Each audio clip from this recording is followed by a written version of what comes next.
Chapter 1067. Most of the transcendents present side when they talked about the old days of that era. According to them, the various powers of the inner world were mostly supporters of the research on the evolutionary route. They had invested a lot in it, but they had also profited greatly. However, in the mid to late 80s, this research route continuously ran into problems. It was said that the accumulation of genetic engineering was insufficient, and there were problems with the design of the key projects. Their actions were also too radical, which led to many serious accidents. It even led to the loss of a few transcendent seeds with great prospects. This caused the relevant research organizations to suffer greatly, and the investors gradually became more conservative. As for the inner world, there were even serious conflicts because of this. The gratitude and grudges within were difficult to describe in detail. The evolutionary route fell into a stagnation period, and there were some setbacks. This was actually a very normal thing in the process of scientific research. The problem was that at that stage, a powerful substitute had appeared: the archetype format. Once the archetype format theory came out, Deep Blue was established and outshone the others in the relevant fields. Capital and resources tended to be concentrated, and under this situation, the evolutionary route suffered the most painful blow. Project Deep Blue was indeed a monster with an enormous appetite. When the project first started, it practically swept away all the original research organizations and talents of the evolutionary route. Some of the research results were also used by Deep Blue, and it gradually turned into a path of human body strengthening and modification, which was the prerequisite for burners. If not for this, and they really had to start from scratch, it would have been very difficult for Project Deep Blue to produce such mature and complete results as Burners and Deep Blue platform in a short 3 to 5 years. All this time, the inner world had the custom of saying no to modified humans, and there was a lot of rejection towards Burners. Apart from the sense of superiority from self-awakening, the experience of being possessed was also one of the reasons. Of course, there was also the godly operation of saying that Burners were not modified humans and swallowing the words that had been spat out. That was a matter of another level. Speaking of this, Black Lion was still trying to sell Old L's for a good price. Old L's hated this to no end. In the 70s and 80s, Old L's had always been an important investor in this field. Under his leadership, when the LCRF was first established, he took out a lot of resources and invested them, but in the end, it almost went to waste. The fact that the Deep Blue project was able to receive a $1 trillion investment when it was first established has nothing to do with the investor's vision. Instead, it's largely because the investors are seeking to prevent losses. The Blood Demon concluded simply, "It's like making a wedding dress for someone else." But now, aren't they still shouting how nice? Black Lion didn't respond to this topic. He just faced Luo Nan and said, "Forgive me for speaking bluntly. It doesn't matter if it's the archetype format or formatting theory. In that period of time, it could be said that standard conceptual design defeated basic research. Evolution is basically an extension of the original technical route. It seems stable, but in fact, there is still a lack of accumulation. Most of the time, I can't see any difference from the basic research of the past. The lack of surprises in the capital market was why the Deep Blue project had replaced it with the fresh and feasible archetype format theory. But up until now, not a single burner has been able to enter the domain of transcendence. The Tao is the pinnacle, and their accomplishments are locked, and that's because they haven't been able to explore the foundational level and make the most fundamental changes. Brother, if you can make formatting theory sink even further and come up with a feasible framework at the genetic level, it would be a great achievement." There was the smell of a serious discussion. Luo Nan didn't want to get involved in academic discussions, but he didn't want to stray too far from the topic. He gave a slight nod, accepting Black Lion's opinion. Soon, he brought the topic back. "According to what you're saying, the mutation and bloodline projects are very much in line with the logic of capital?" "That's right." Black Lion spoke with great confidence. "Look, the basic purpose of the aberration technology is to adapt and correct the irreversible effects of aberrations. As long as we're still surrounded by aberrations, as long as the aberration infection isn't eliminated, this research must continue. This is a necessity, and there's a huge market for it. As for the Bloodline project, it was personally led by Li Wei. It's the most mysterious and high-end project. There's even a saying that it's a reverse decryption route. It's a reference to some existing perfect template to extract golden stem cells. The surrounding air flow was a bit sluggish, but it was still within an acceptable range. Luo Nan laughed. Perfect template? What perfect template? Plus, does this have anything to do with templates? Luo Nan didn't continue to speak after a few mocking words. He didn't continue the conversation either. He just swept his gaze over to Tugu before returning to the domain of mutation. You just said that mutation research is very profitable in the market? Of course. Plus, the closer the research target is to people, the more money there is. It can't be infection prevention and control, right? Hee. Brother, why do you ask when you already know the answer? You've seen the materials in Clay's laboratory. I don't need to remind you. Right now, this controllable mutation technology is becoming more and more popular in the investment circle. It used to be deep underwater, but looking at it now, it's like a deep water bomb. Perhaps a large oil field will be blown up. Luo Nan had a bad feeling when he heard Black Lion's explanation. The hotter this domain is, the more it proves. The mutation infection has already gone out of control. Black Lion rapped the table with his thick knuckles, causing the water in the cup to ripple. I don't need to say anything. The area I'm in has never been good. All sorts of vagrant laws have been rolled out in the other territories. They're pretty much a complete mess. The most direct problem is that the mutation infection has gone through several generations of transmission and mutation. The infected can no longer be simply described as a monster that has gone berserk.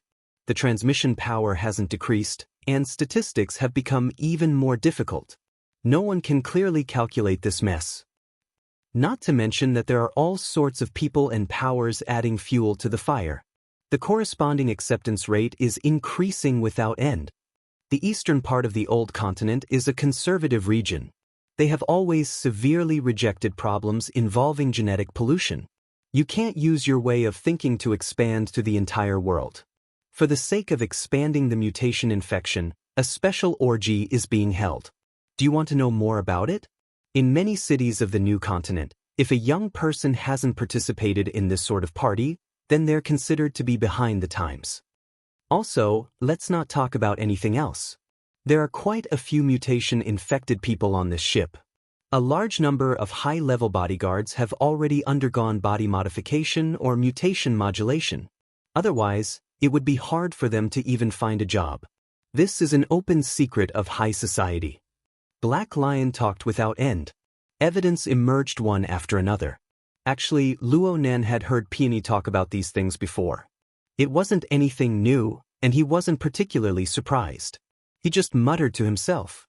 Black Lion finally concluded, the objective situation is like this. Everyone understands it, but they don't make it public. Everyone has their own plans. The problem is that the subjective thoughts displayed from this are the most crucial.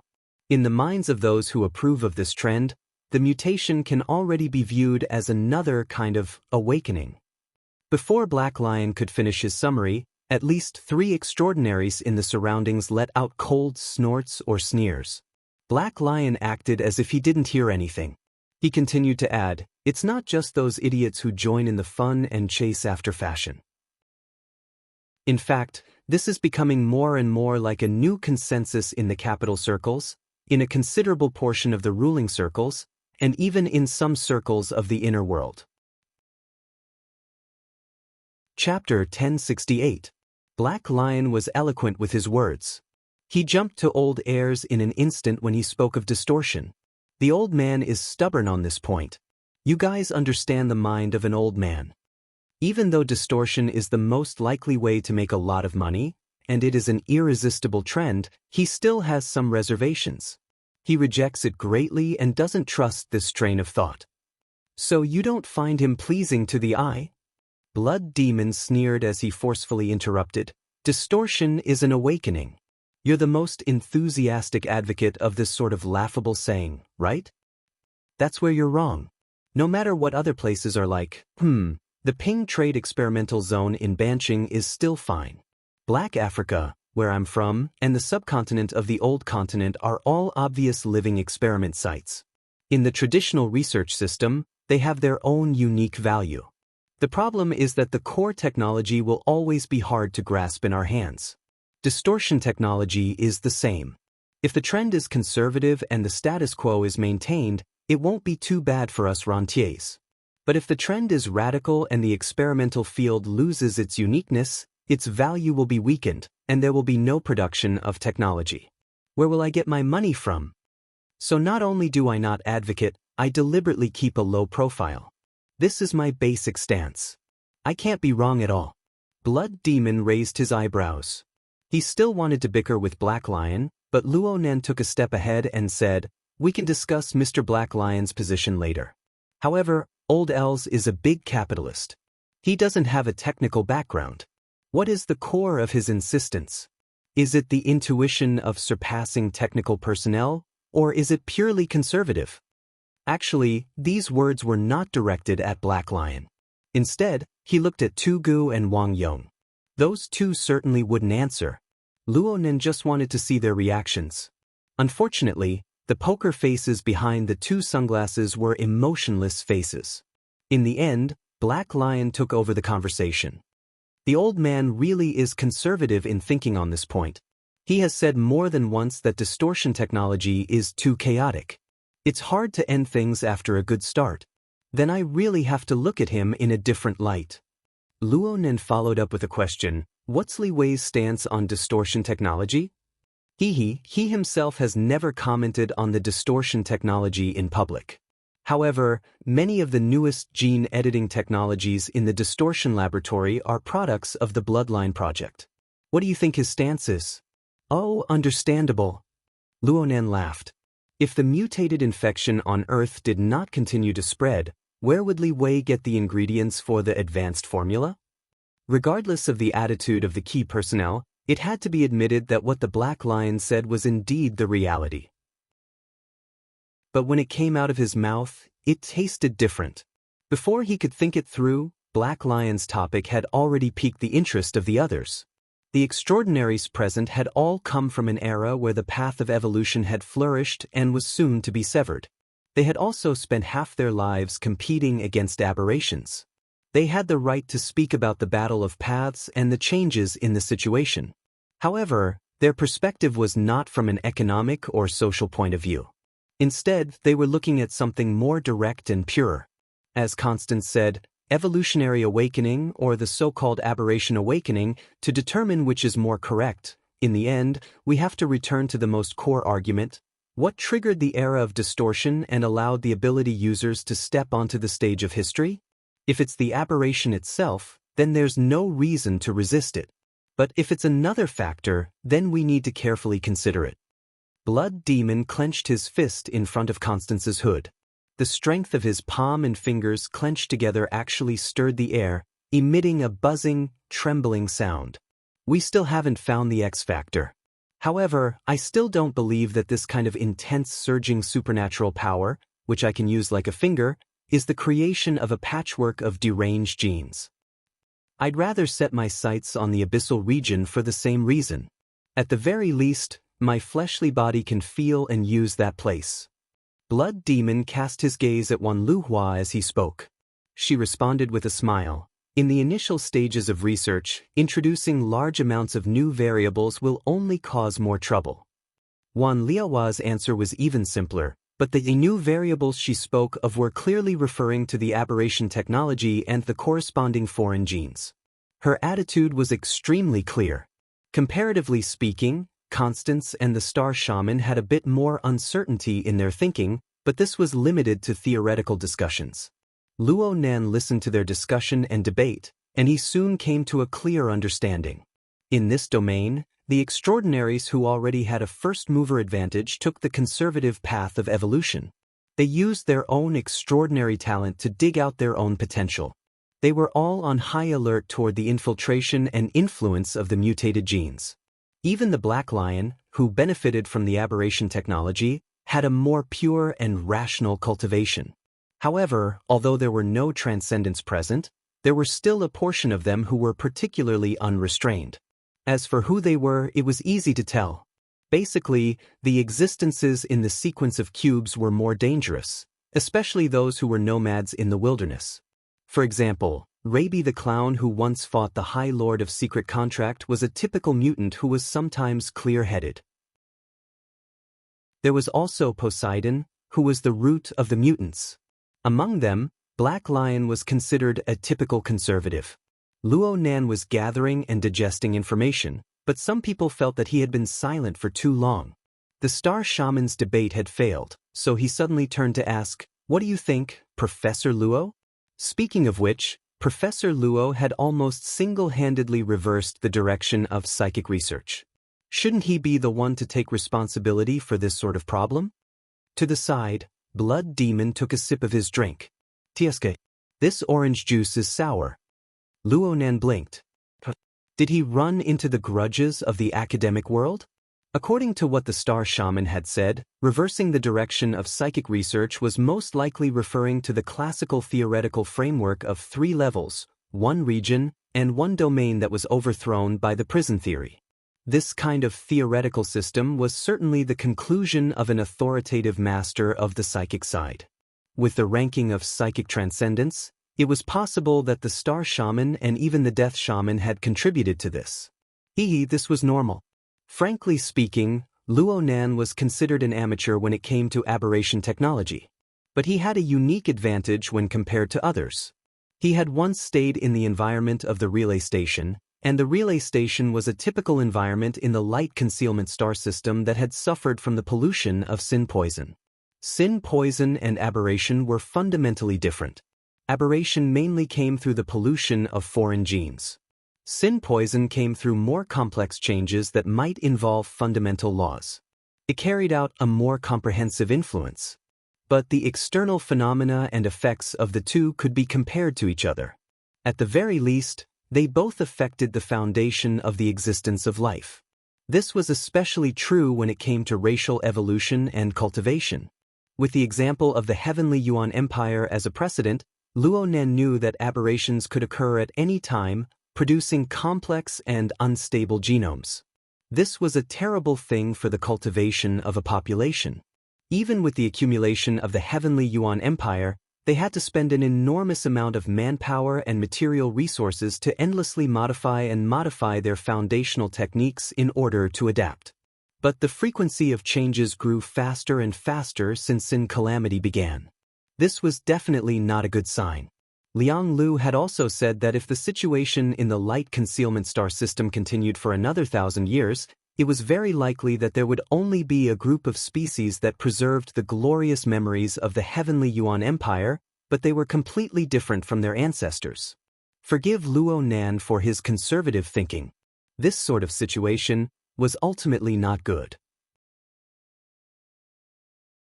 Chapter 1069. This was Luo Nan's basic line of thought.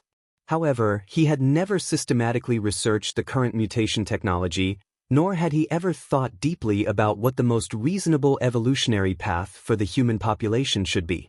Therefore, he still held back a bit in his speech. If the current mutation technology is based on the widespread adoption of foreign genes as a basic starting point, carrying out reconstruction, or simply seeking to mutate after infection, then I feel that we shouldn't use the word awakening.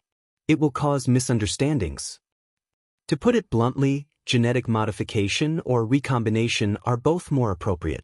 However, if it really is an example that I've seen before, then mutation is still the most appropriate word.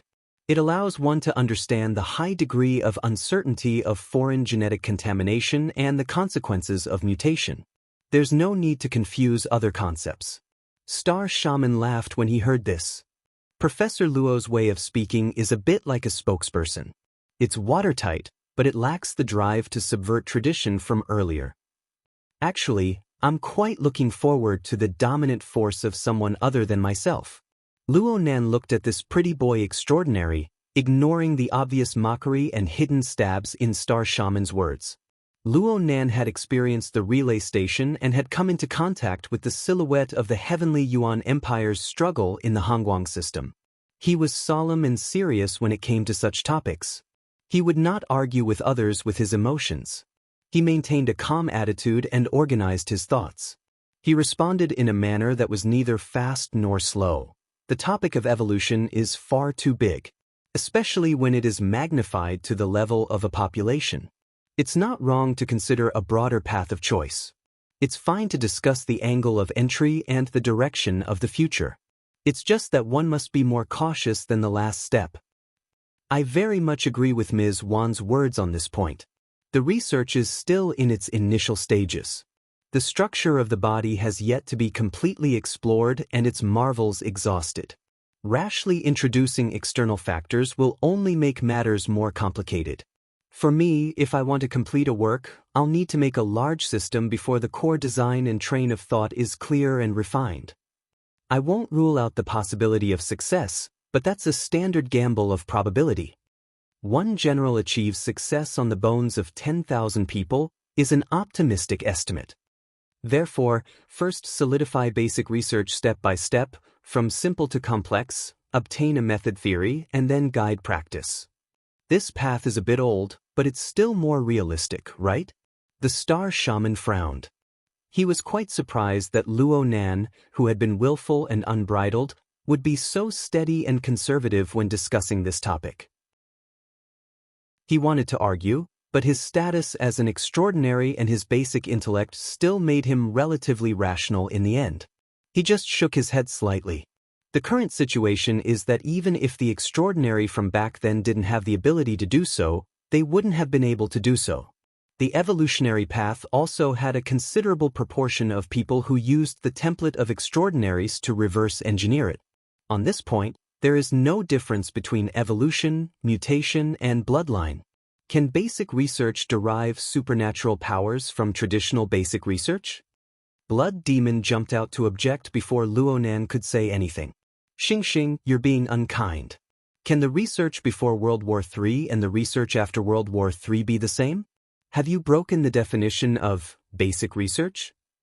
Wan Luhua also said, the basic research and theories regarding supernatural powers have always been enriching. The research on the X factor of the external environment, the research on the internal genes, and also the research on aberrations. It's more appropriate to look at it in a comprehensive manner. They are indeed influencing each other. This was a fair statement. Wan Luhua paused for a moment before smiling once more. I feel that the concept of configuration that Mr. Luo proposed on the basis of formatting theory is quite good. Under special circumstances, the adaptability and adjustment of the body and mind must be taken into consideration. A completely new life structure needs to be sufficiently coordinated with the internal and external environment. My school calls this a secret contract, while Mr. Luo calls it configuration. Constance followed up with her words. This is too rough. Black Lion is completely correct in saying that it's a concept design. Blood Demon chuckled.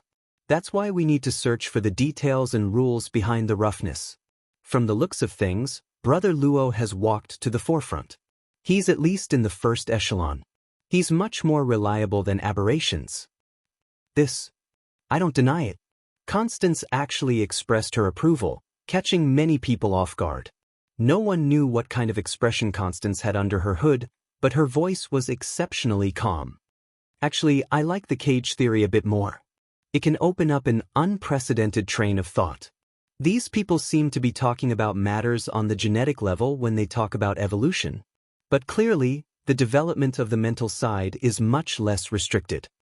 The powerful ego of ability users and the introduction of the mental plane are destined to be impossible to rely solely on the research of the objective world. The existence of the ego and the mental world are equally important. It's better to have new subversive theories added to the mix than a pool of stagnant water. The star shaman had one hand on his hip. He had a bitter smile on his face. Clearly, Constance's stabbing in the back wasn't light. However, with these words, the topic shifted to the mental side and the fleshly side. There was absolutely no need to worry about awkward silence in this field that involved the direction of human evolution and the fundamentals of cultivation. But this way, the sensitive topic that had nearly stabbed Li Wei in the face was unconsciously dispelled. Luo Nan glanced over and saw Black Lion rubbing his belly with a grin. Luo Nan didn't mind this at all. In fact, listening to these extraordinaries discuss whether the fleshly side or the mental side was more suitable for conducting pilot research had stirred up his thoughts. He couldn't help but think of the vicious environment of the relay station. From what Luo Nan had seen in reality, it could be said that the fleshly foundation was more stable than the mental plane. Under the vile environment of the light concealment galaxy, people practically didn't have the leeway to release their soul strength. Even if they could release their soul strength, they needed to be extremely cautious and possess a corresponding medium. In this way, the glorious achievements of the related fields suffered a destructive blow. Even those existences on the pure mental plane, like the magnetite mica jellyfish, were tyrannical enough to survive in the vicious environment. They still needed to borrow a material medium, like water vapor and the like. A medium? Did he make a mistake earlier? A light flashed, and Luo Nan's telepathic thoughts subconsciously swept through the clouds in the sky. Then he clapped his hands, drawing everyone's attention. "Brother Luo Nan?" Black Lion turned his eyes over. "Do you have any brilliant ideas?" Of course, Luo Nan couldn't say that he had been lost in thought just now and had suddenly broken through an important mental checkpoint for restoring the magnetite mica jellyfish. He just laughed and shook his head, but everyone else was staring at him. He couldn't just let this pass. He muttered to himself for a moment, then said, "I'm just thinking that the things we've discussed are a bit more general, and the construction elements are a bit less detailed. This only proves that our overall understanding is far too lacking. It's not just about ourselves, but also the present, including the future environment." As he spoke, he thought of Her Majesty Empress Wu's judgment that the mental side had no future. He also thought of Liang Lu's cautious and meticulous attitude when it came to the lamination interference technology.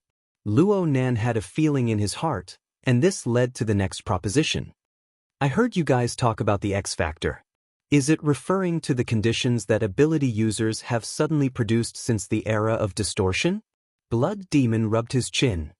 "This suddenly is quite intelligent. Suddenly rising. Suddenly falling. Suddenly changing." Luo Nan repeated the word, "suddenly," several times. It was impossible to express his current feelings otherwise. Then, will this condition be maintained in the future? Will it produce new changes? If it will, what will cause this change? Will it be controllable or uncontrollable? Just thinking about it gives me a headache.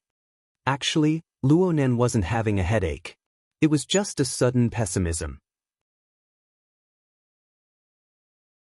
Chapter 1070. His experience at the relay station made Luo Nan suddenly feel, even if the aberration was just a little brother compared to the sinful poison, if the situation were to continue developing like this, Earth would not have the accumulation of the Heavenly Yuan Empire. The Heavenly Yuan Empire would probably be the terminally ill first. The most infuriating thing was that there were still people fanning the flames behind the scenes, intentionally or unintentionally misleading. That's right, he was referring to Li Wei. Luo Nan believed in the authenticity of the information his father took great pains to leave behind. According to that explanation, that fellow Li Wei, it was outsider. If he made a reasonable inference, then perhaps Liang Lu's Heavenly Yuan Empire, the Star Alliance, and other advanced civilizations had a high degree of connection. Let's not talk about how that fellow came to Earth. Just by looking at his background and knowledge, it was impossible for him to not know the problems that existed in the research of supernatural powers on Earth. And everything he did, his attitude was obvious. That fellow harbored ulterior motives. Luo Nan tossed out a new proposition, then he no longer participated in the discussion. He sat quietly in his chair. His gaze and mental senses naturally flowed around him, gradually expanding from the heated discussion area to the vast expanse of the sea and sky. From his close-up perspective hanging in midair, the jadeite light that carried them was like a city of steel. It rampaged across the ocean, cleaving apart the clouds and turbid waves. It was full of vigor. Perhaps this was the attitude of the extraordinaries before his eyes. These people who stood at the apex of life on Earth were passionately discussing. Even though they were perplexed about the present and the future, They had iron wills built upon powerful egos. They were confident that they could conquer all unknowns. But if they were to raise their point of view a bit higher, allowing their field of view to cover several thousand square kilometers of the sea, covering the vast Pacific Ocean, covering the entire Earth, covering the universe that simply could not be covered, what did the jadeite light and the people on it count for? Luo Nan was a bit regretful at this time. During his time at the relay station, he didn't find the time to study the basic general knowledge of the heavenly Yuan Empire. He lacked an understanding of the development context of this high civilization. Otherwise, perhaps he could start a class or something. Luo Nan didn't know how the future would develop. He also believed that even if they encountered trouble, they could still struggle with their lives. Just like the heavenly Yuan Empire, even if they had fallen into the destructive process of the world of calamity, they could still struggle with all their might. However, it still required an advanced civilization. It needed to be established on the basis of a complete worldview of everything in the universe and a perfect theory of population evolution. If there were really unexpected changes in the future, and the Earth was still as primitive as it was now, then there was really no hope. Maybe something should be done. At the very least, they couldn't let Li Wei, the outsider, use his evil thoughts to carve the progress of Earth's civilization. But what should he do? Luo Nan calculated seriously for a moment, and then he suddenly became stupefied. Then he laughed in spite of himself. What's going on? He hadn't even solved his own problems, so why did he have to take on such a strange sense of responsibility? Brother Luo Nan? Black Lion keenly sensed the change in mood. Luo Nan waved his hand, but the sudden thought just now had left a mark on his heart. It wasn't easy to erase it cleanly in a short amount of time. As time passed, the sky darkened bit by bit. Even the altitude of 10,000 meters in the sky began to be gradually dyed with a deep color. Abner looked at his watch. It was already 7 o'clock in the evening in the East and West Districts 12. There was only an hour left before the highly anticipated auction. And right now, he was still on a temporary flight route to the venue. The roar of the plane's engine couldn't cover the sound of footsteps behind him. The Secretary General of Headquarters, Romanus, was in the prime of his life. He walked behind Abner and placed a flexible e-ink screen filled with words on the desk in front of him. President, this is the revised agenda. Please take a look. The roundtable conference, where the top experts of the world gathered to discuss matters, was undoubtedly of an extremely high standard. Therefore, as the host, headquarters of the Ability User Society always followed the regular process of organizing and reporting the agenda. They deliberated over the additions and subtractions, preparing to distribute the agenda to all the participants in order to ensure that the agenda was impeccable during the discussion. But the agenda hadn't even been released yet, let alone distributed and notified.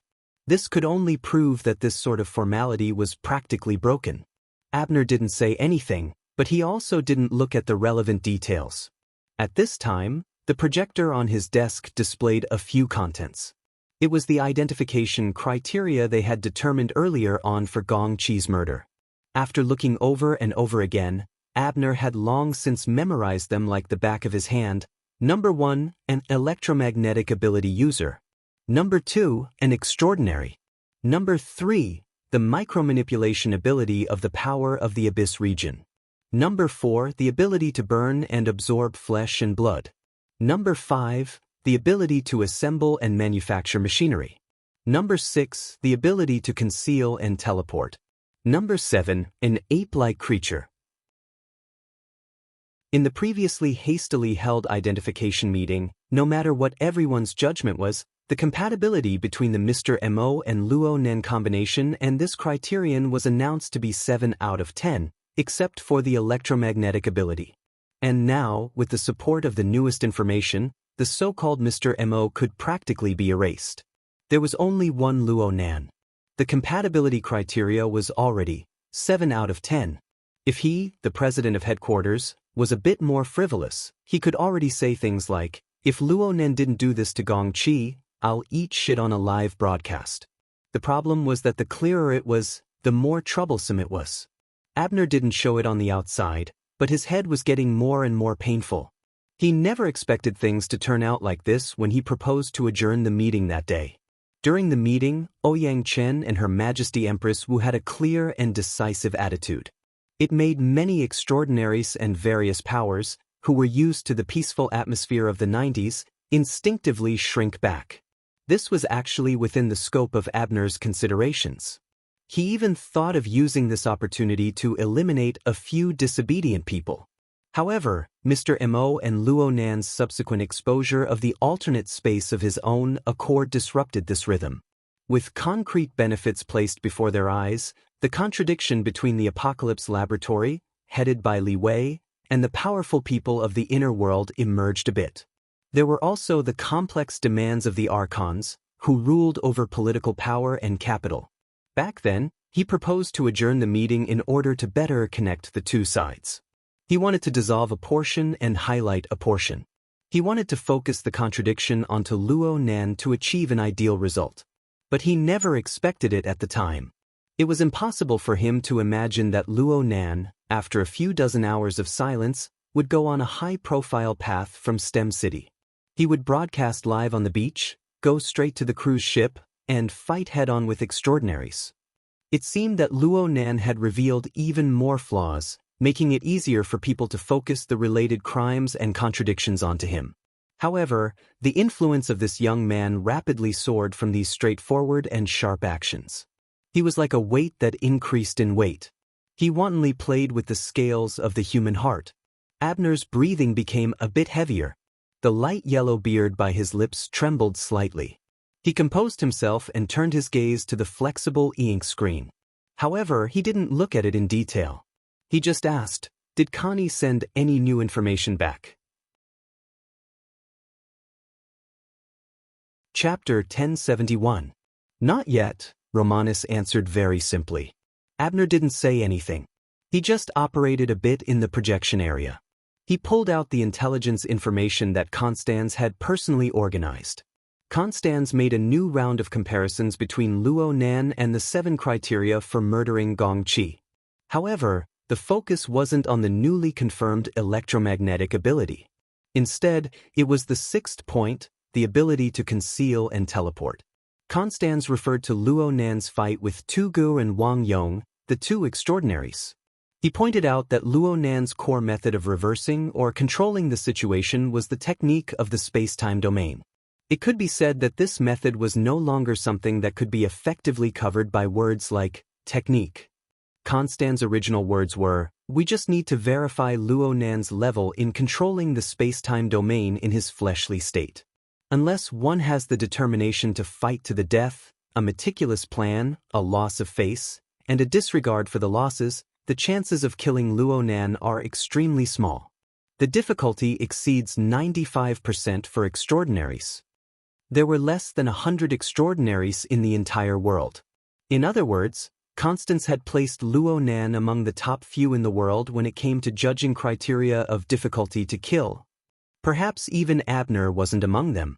Of course, Constans made the premise very clear.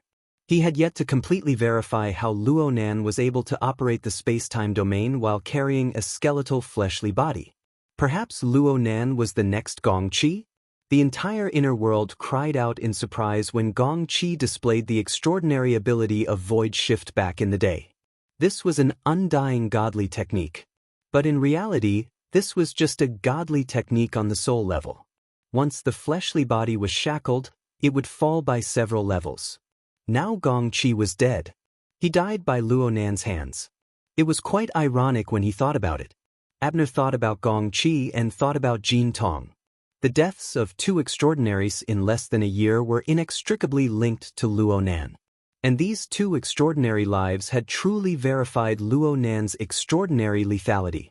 One for offense and one for defense. 2 hard poles crossed here. Even if there were all sorts of subtle joints, even if they couldn't reach the theoretical pinnacle, so what? A battle record was a battle record. No one could deny it. Abner sighed again. He made corresponding adjustments to Luo Nan's position in his heart. Only then did he look at the flexible e-ink screen on the table. His eyes and fingers swept across it at the same time. Let's change the time first. Let's tentatively set it at 10. Romanus, who was behind him, replied simply, "Okay." Initially, they had set the round table conference to be held at 8 o'clock in the evening. Yes, it coincided with the auction. For some of the participants, it was very unfriendly, it was practically making things difficult for them, that was the truth. However, as the live broadcast on T-City's beach continued to ferment, an unconfirmed horizontal line was marked under the meeting time. The necessary part of the meeting notice had been postponed again and again. Now, it was finally time to change it completely. There was no other way. As the organizers of the conference, they needed to take Luo Nan's thoughts into consideration. He also needed to observe and wait for the inevitable variables brought about by Luo Nan to be more exposed. As for tentative, it meant that he could postpone it further. Abner swiped his finger downwards as if he was reading seriously, but most of his energy was focused on the conversation with his secretary. Suddenly, he brought up another topic. "What do you think Lord's secret contract is doing?" Romanus maintained his silence this time. Abner's finger finally stopped on the third item on the agenda. According to the current arrangement of the agenda, the first two items were to continue the contents of the last identification meeting, to clearly identify Gong Chi's murderer. The second item was to discuss and decide on how to deal with the murderer. However, this was not a simple identification meeting. It was a high-level conference that had been thoroughly prepared. Even if it was just a gesture, the important participants had to have the right to know and the core participants had the right to propose and deliberate on the agenda. Abner sent a draft agenda to the leaders of the three major secret orders, high-level representatives like Director Mao, and some powerful local powers leaders. He asked the other party to propose amendments. This was the process of communicating, discussing, compromising, and even making peace before the meeting. It was the most important part of a large-scale conference. There was no other. The responses from all sides were basically in line with expectations, except for the eye of the secret contract. What Abner said here was twofold. One was naturally the movements of Blood Demon and Wan Luhua. The actions of these two were open and aboveboard, but they brought about undercurrents on a deeper level. They set off an enormous maelstrom that was hard to see with the naked eye. Everyone knew that Blood Demon and Lord's secret contract had a deep friendship. As for Wan Luhua, she was tantamount to being the spokesperson of the Eye of Secret Contract. The two were advancing and retreating together with Luo Nan in a public setting. The meaning behind this was obvious. The Eye of Secret Contract. Abner's finger gently rubbed against the flexible screen, causing the text in that area to slightly warp and glow, reporting the results of the observation and research of the Abyss region, 2086 to 2096, and some deductions. That was the other side of the story. The Eye of Secret Contract really did add a topic, an outline, and a main point. Abner read it seriously, but the more he did so, the more his head hurt. That self-proclaimed future teacher of the old fellow was going to declare his existence. His field of vision shook a bit. Abner's finger steadily pressed against the flexible e-ink screen. He didn't move, but the entire plane moved. At the same time, the light that seeped in was clearly dimmer. A large amount of clouds swept past outside the porthole, intensifying the trembling of the plane. Romanus frowned slightly and soon received the report from the pilot. He relayed the report as it was. "We've encountered high-altitude turbulence. We've entered the clouds to temporarily avoid it. We also need to lower our altitude. We've already contacted the Tower of the Jade Light. We don't need their nonsense." Abner's brows furrowed. Some emotions churned within him. Actually, this had nothing to do with the pilot. It was just that he was able to sense some special information from this sudden jolt and the nothingness of the clouds that struck the plane. It wasn't just him. Romanus, the two of spades who made it onto the Deck magazine rankings for the first time, wouldn't miss out on this either. The two extraordinaries suddenly went silent for a few seconds. Only when the plane stabilized did they start talking again. Abner asked, "How far away are we from the Jade Light?" "Approximately 20 nautical miles. Do you have an estimate of the cloud cover?" "The diameter should be around 300 to 500 kilometers. "You've hidden it really well." Romanus gave a simple response, "Yes." As the plane entered the clouds, the two extraordinaries sensed the movement of a certain person's energy within this region. To be more precise, they had only just sensed it. A power layout that caused one's heart to palpitate was arranged within the 1,000-mile cloud layer. It nurtured a marvelous structure that no one could understand. The most inexplicable thing was that it was actually so reserved and deep.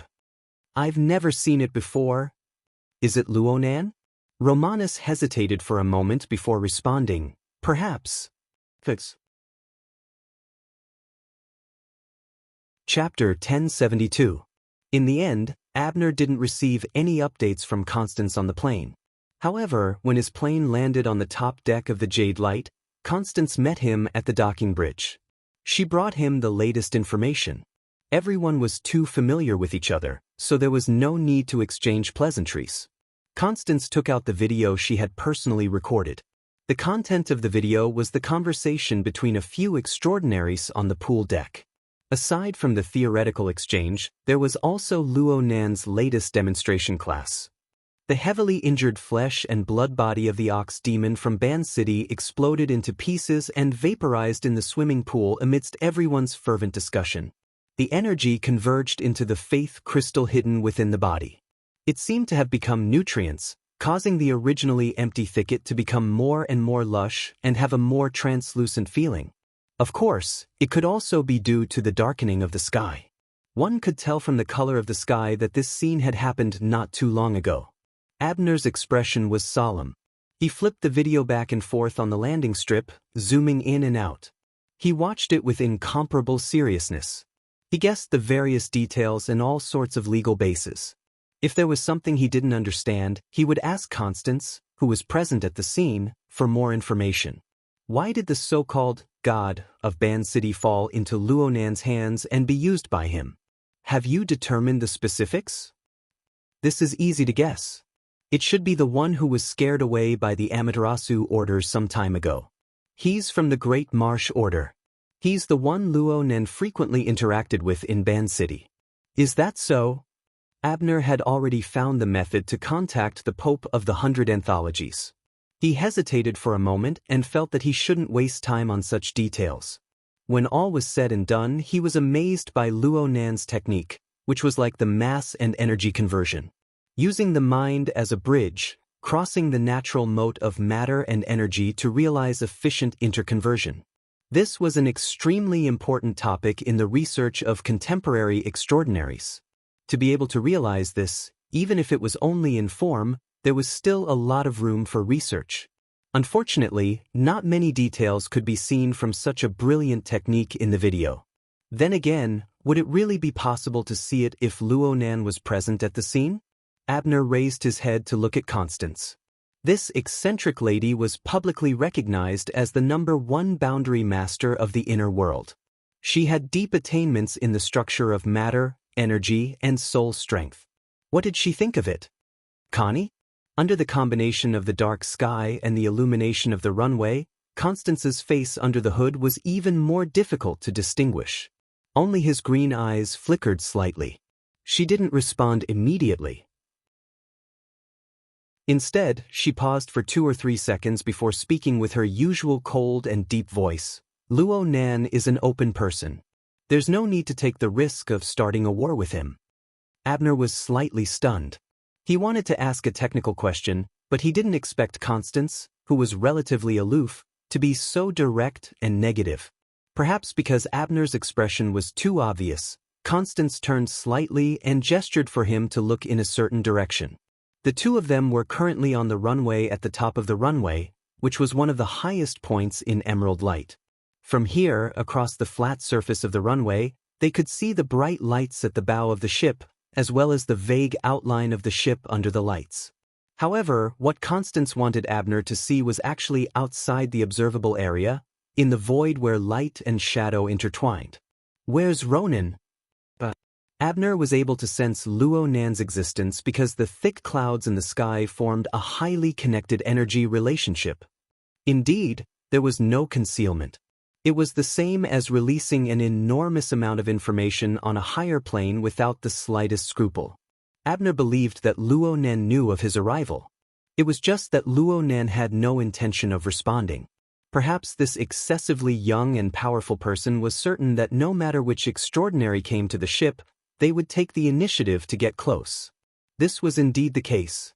The people on the Emerald Light, as well as the heavyweights who were about to arrive in the surrounding region, were like Abner. They were constantly paying attention to the complex changes in the depths of the clouds. They were no exception. It was too much to say that they were learning, but there was no problem in describing it as experiencing or referencing. According to Abner's own understanding, the structure of the energy that Luo Nan displayed in the depths of the clouds was complex, but it possessed an order and a sense of design that were rarely seen among modern ability users. Moreover, it wasn't an intuitive feeling on the level of common sense.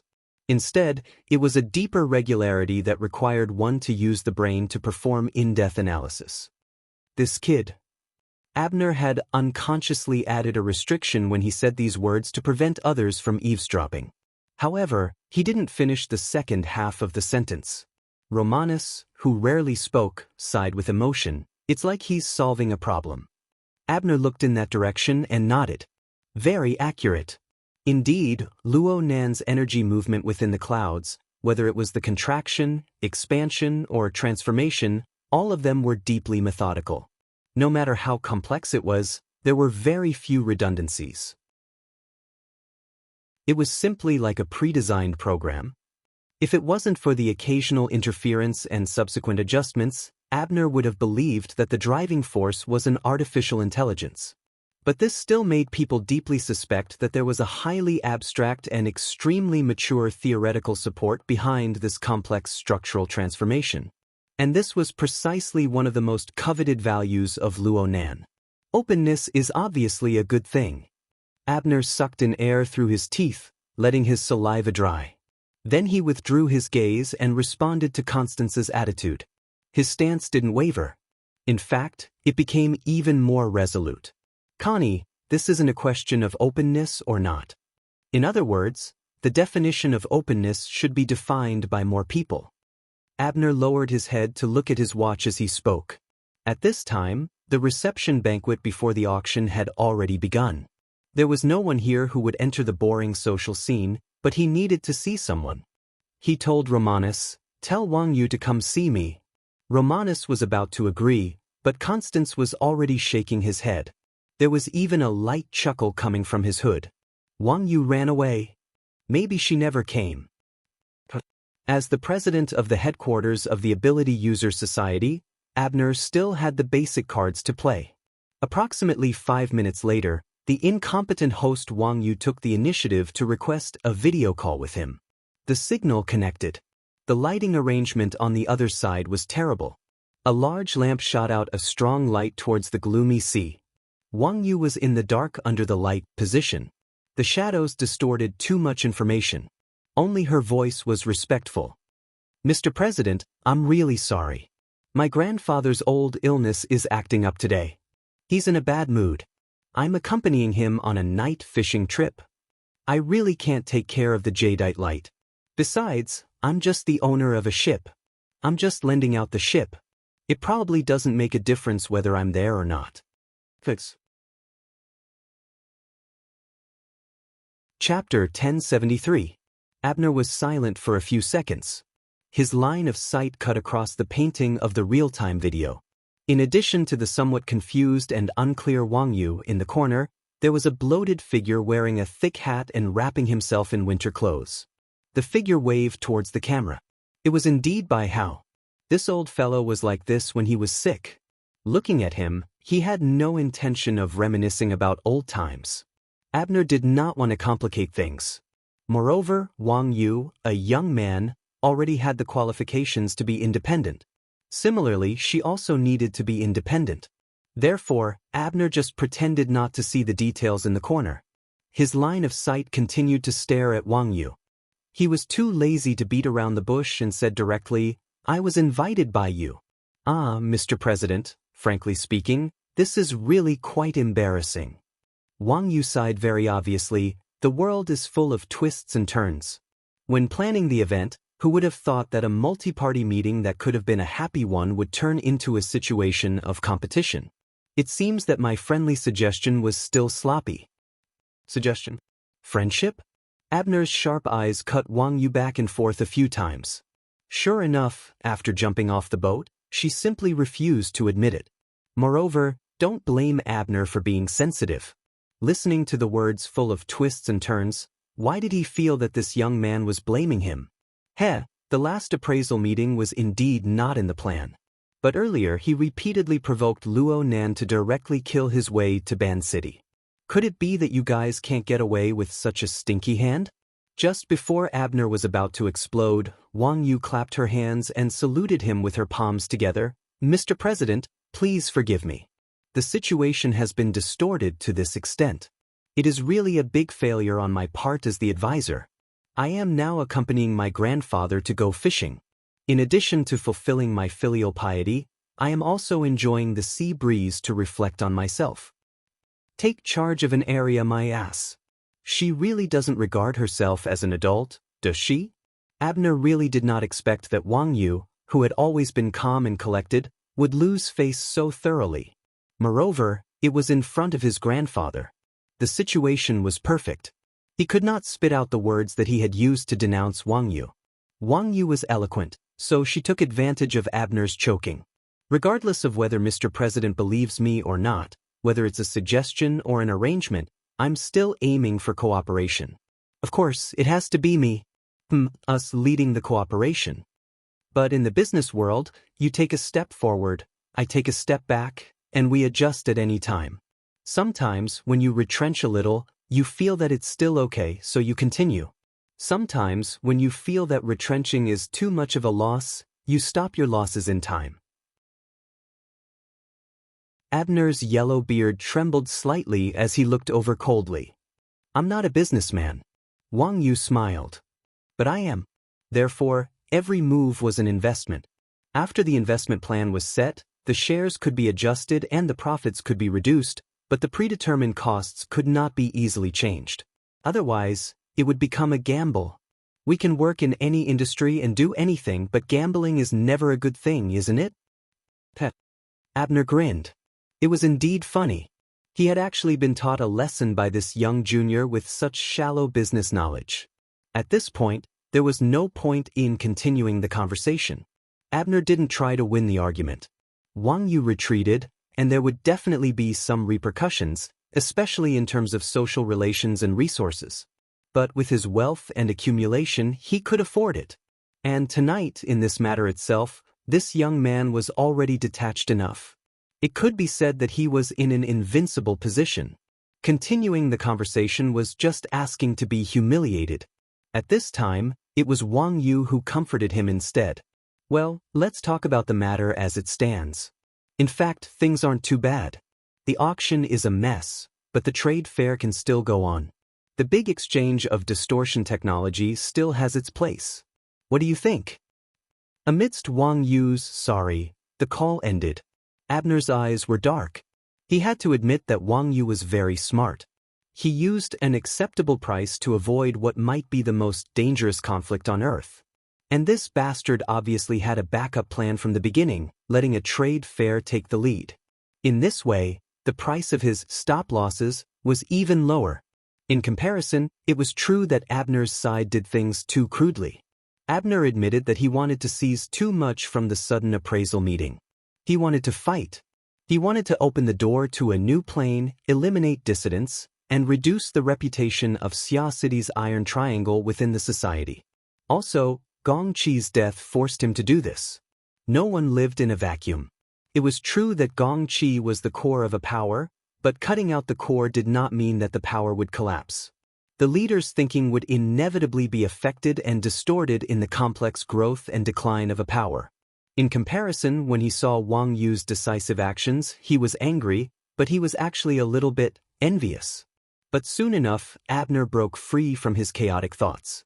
The more realistic problem was, he had to make a decision before the meeting officially began. President, the meeting date and agenda. Do you want to decide? At this moment, Constantine had already left, but Romanus was still there. He didn't seem to have any change in expression because of Abner's failed communication. Abner knew what Romanus meant. If they didn't decide on the meeting date and agenda, then there was no need to hold this highest-level round-table conference tonight.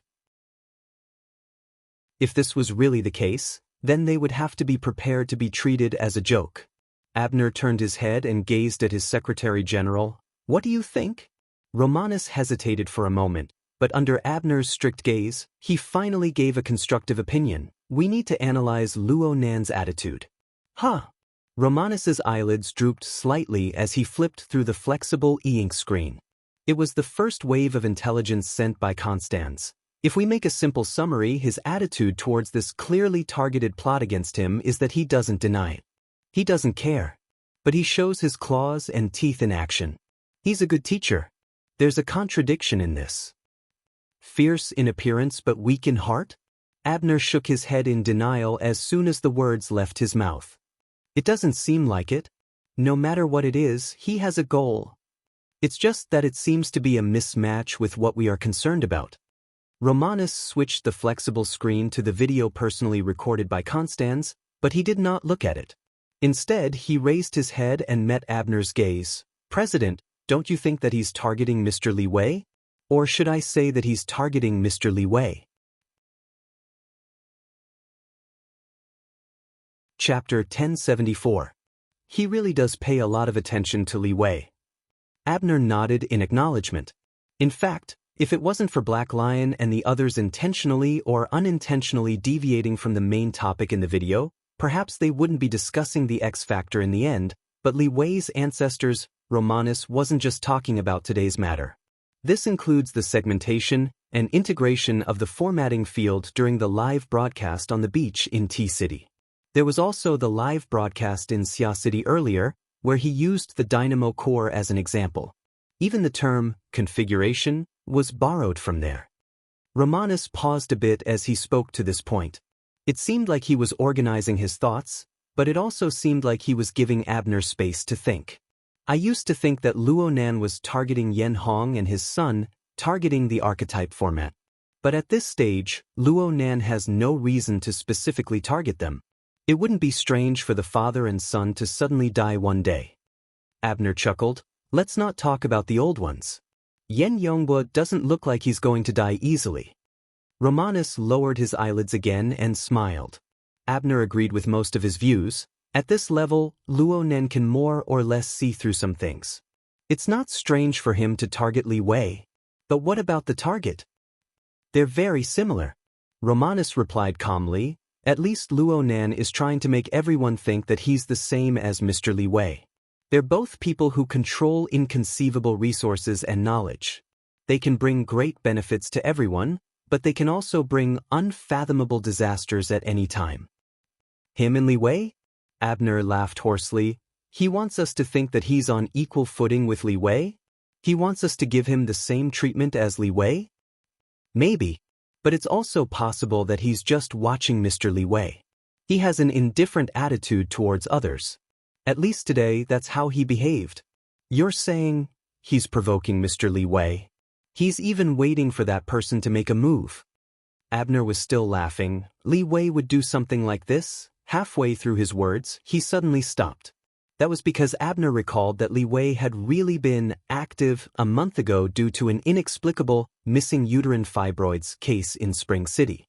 Speaking of which, the bright red sarcoma in the video was also a tumor. There was no need for Romanus to make things too clear. That was enough. Abner had already understood. If we continue to stand in front, not only will we be used by Wang Yu, but Li Wei might also be happy to have a shield in front? Abner was very direct in front of his confidant. Romanus did not speak again. Abner, on the other hand, frowned. For the first time, his heart wavered. It's okay to help others, but if I can't get a favor and end up in trouble, it's really unnecessary. He pondered for a moment before asking Romanus, "Do you have any suggestions?" At this point, Romanus didn't waste any more time and directly said, "The agenda can be changed, but the meeting cannot be delayed." Yes, this is the main principle. Abner was not prepared to show his face and be treated as a joke. Although Romanus' words were not original, they were exactly what he wanted. And then? You can adjust your center of gravity. Start strong but end weak. Romanus lit up the flexible e-ink screen and swiped on the relevant topic. It just so happens that Lord Mitsuki has an idea. We can take advantage of the situation and let him be the main axis. Abner looked at the inexplicably long topic title. He was still a bit hesitant. His attitude towards Luo Nen seems to lean towards, we can communicate with Lord Mitsuki again and let him be the bridge. Tonight's round table conference can go off topic, it can be vague, and it can be completely useless. But no matter what, we must make Luo Nen admit to the crime of killing Deputy Secretary General Gong Chi. This was a victory on the political level. Abner's burnt yellow eyebrows raised. He will admit it? Romanus answered with drooping eyes. As long as he wants to maintain his indifferent attitude, why wouldn't he dare admit it? Maybe he even hopes that there will be an explosive point to push him a bit higher. Having said this, he habitually added, this is my personal opinion. You can use it as a reference, President. Abner was a bit startled, but then he laughed out loud. Roman, you must have an oriental soul in your shell. Over there, it's not over yet. On the pool deck, Luo Nan's consciousness shifted a bit. It was really that Abner's unfriendly thoughts were far too intense against him. Even though there was a restriction separating them, making it hard to distinguish the details, Luo Nan was far too close to Abner. His own sensing mode was special, causing him to be more or less disturbed by the warning signs. Of course, Luo Nan only gave it a glance before quickly withdrawing it. Before the auction and the round table conference began, Luo Nan had done everything that he could and could do. Her Majesty Empress Wu had taken a portion of what he hadn't done, and Blood Demon had volunteered to take another portion. Luo Nan couldn't ask for more. Right now, he felt that it was more worthwhile to focus on what he was better at and polish his current advantages. The clouds in the sky surged violently, rising and falling from time to time. They were actually the majestic body of Mother Micah. They were intimately connected to Luo Nan's energy, and they were also deeply blended with the power of the soul cloak. Luo Nan's thoughts were shuttling back and forth within the body of Mother Micah. Everything else was fine. Right now, he was mainly searching the depths of the clouds, searching for the erratic life and death, the flashing magnetism of lightning and fire. During this process, the materials of the School of Fantasy, the confrontation on the front lines of the relay station, and even the short but deep memories of the magnetic mica that he had experienced in his offline tests were supported by the enormous flood of information from Sunwheel Absolute Hell. He had confused the distinction between friend and foe.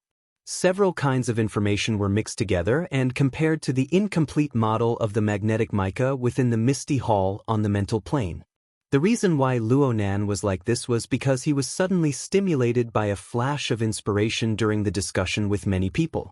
He suddenly discovered that there seemed to be a problem with his previous design train of thought. Or perhaps it could be said that he was limited by his first impression. It must be known that the magnetic mica looked like a vapor cloud, but it was absolutely not a vapor cloud. Its most fundamental ability didn't have much to do with this toy. The vapor cloud could only be considered a kind of external appearance. It was just some kind of carrier.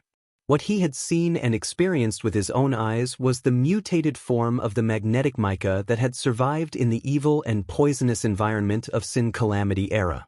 What he researched and studied was the basic nomological state that the School of Fantasy had constructed using configuration and superconfiguration theory before Sin Calamity era. There was already a large difference between the two references.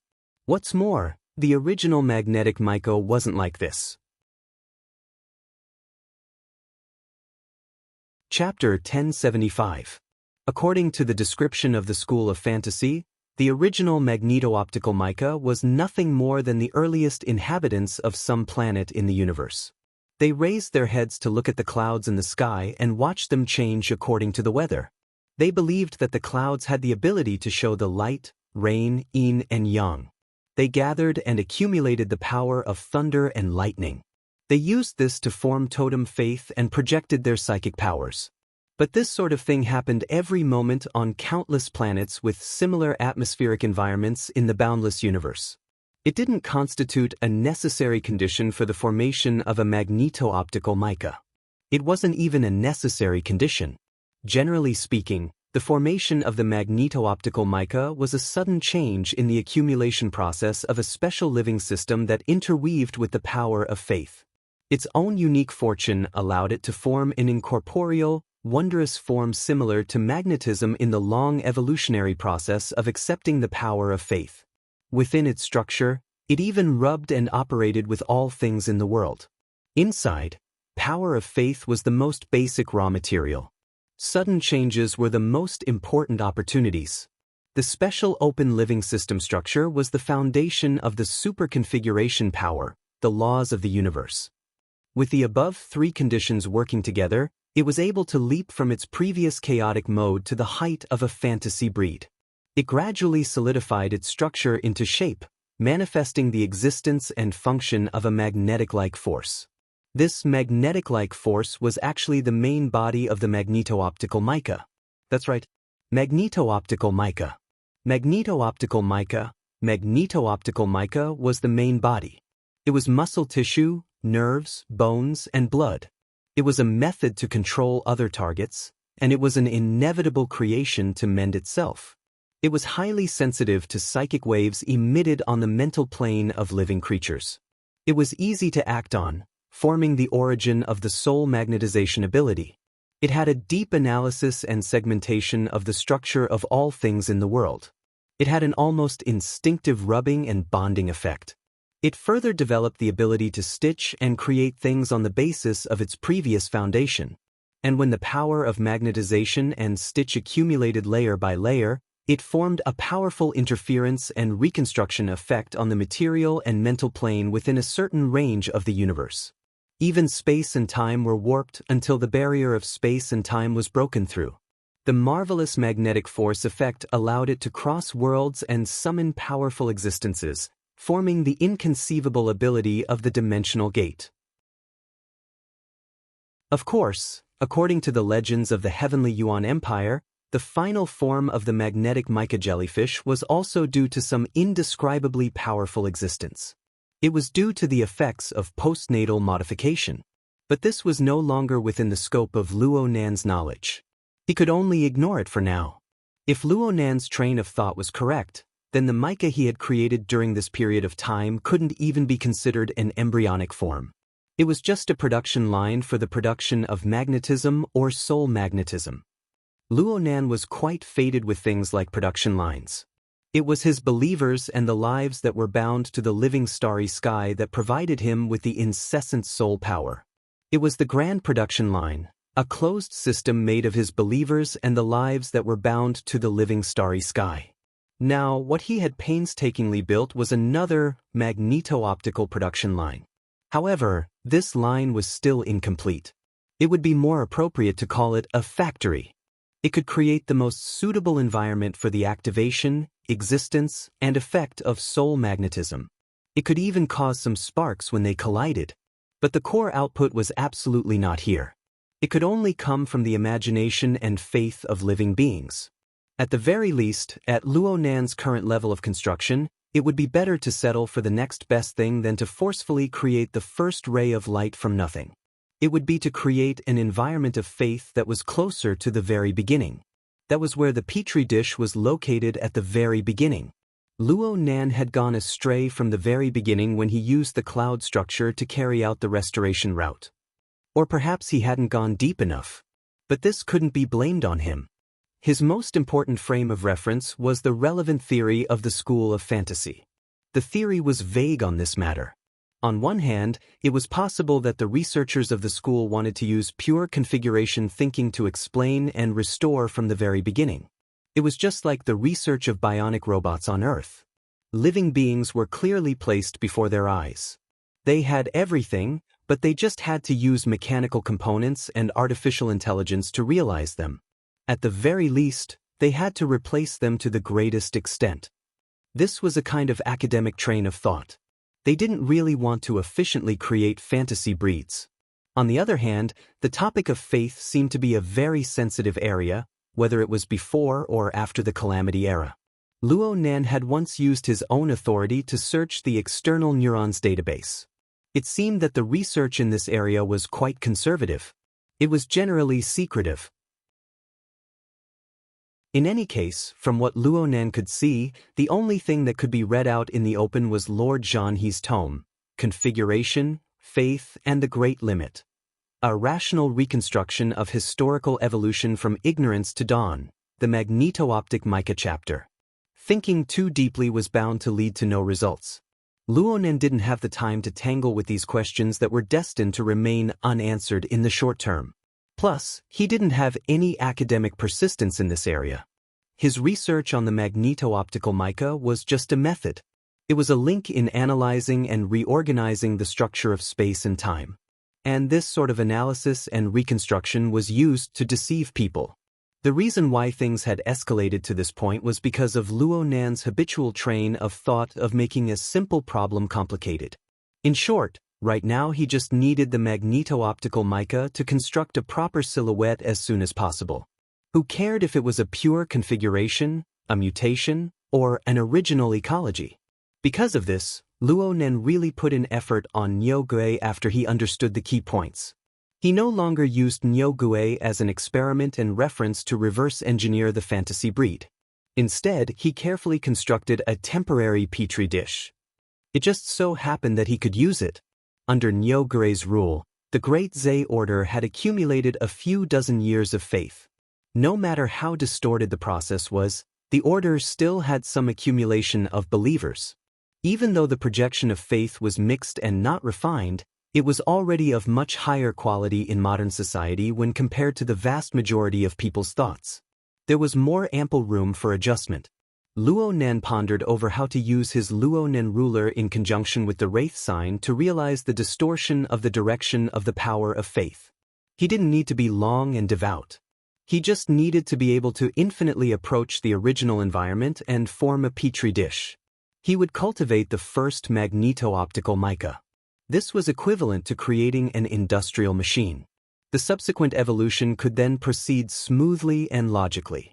Therefore, Luo Nan's attention was divided into two parts.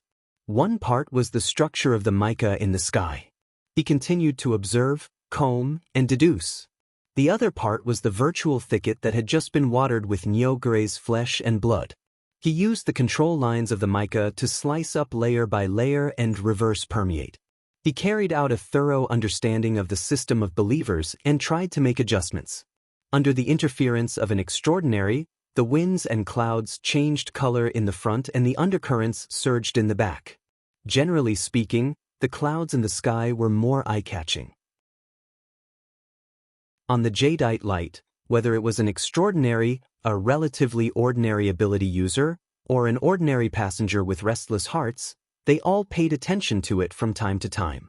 As for Niugui, who had already been reborn and transformed, he seemed cold and cheerless, but there were actually people watching him.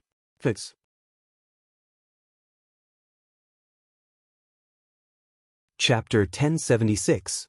Luo Nan's finger, which had been sketching the water vapor diagram, paused for a moment. It was a bit sluggish, but it soon returned to normal. The other party was not purposely making things difficult for him. It was just that the will it sent over was so focused that it almost lost its sense of propriety and interfered with the Ox Ghost card's tree of nothingness.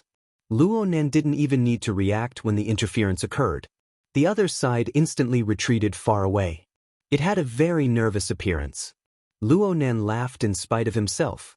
Maybe I should call him a coward. The tree of nothingness was the structural core of a belief system, and Luo Nan had personally reinforced it. It was impossible for it to shatter with a single touch. Was there a need to be so careful? No matter what was said, it was a good thing that Luo Nan had thought things through thoroughly. Luo Nan simply ignored Luo Nan and continued to research and make adjustments. He hoped to be able to implement the changes in his train of thought into practical configuration designs as soon as possible. He wanted to connect the petri dish and the production line. Luo Nan continued to evaluate the possibility of achieving his goal. He knew that it was impossible to nurture a fantasy breed overnight, but as long as the train of thought was clear, the design was right, and the structure was adjusted, the continuous accumulation would eventually succeed. Yep, I have a small goal tonight, to nurture the first ray of light. It's a little difficult, but it's not impossible. The existence of the cowards caused the number of extraordinaries in the vicinity of the jadeite light to rise to double digits, and it was likely to rise even further. The situation became even more complicated, but everyone had a gentleman's agreement in the end. At the same time, Luo Nan simply ignored Her Majesty Empress Wu due to her inexplicable trust in her character. At this point in time, it would be difficult for him to study in peace. Zhang Yingying, who had been helping with the chores before the meeting, walked over quietly. She didn't interrupt his train of thought, but it was obvious that she had something to say. Luo Nan confirmed the time, but he didn't expect to fish out any more profit from it. He simply waved his hand and erased the structural sketches. He floated lightly to the side of the swimming pool. Zhang Yingying curiously glanced at the center of the pool. That cowardly, tasteless, and boneless cow ghost had suddenly become like this. It was more or less surprising. But soon she focused her attention on Luo Nan. She wanted to see if Luo Nan would have any psychological fluctuations at this stage. But all she saw at this time was Luo Nan's warm and intimate smiling face. "Sister Yingying, what's the matter?" Zhang Yingying blinked. "We're definitely going to have that roundtable conference tonight." It was basically confirmed. There probably wouldn't be any changes. "The boss asked me to pass the agenda to you. Basic? Roughly?"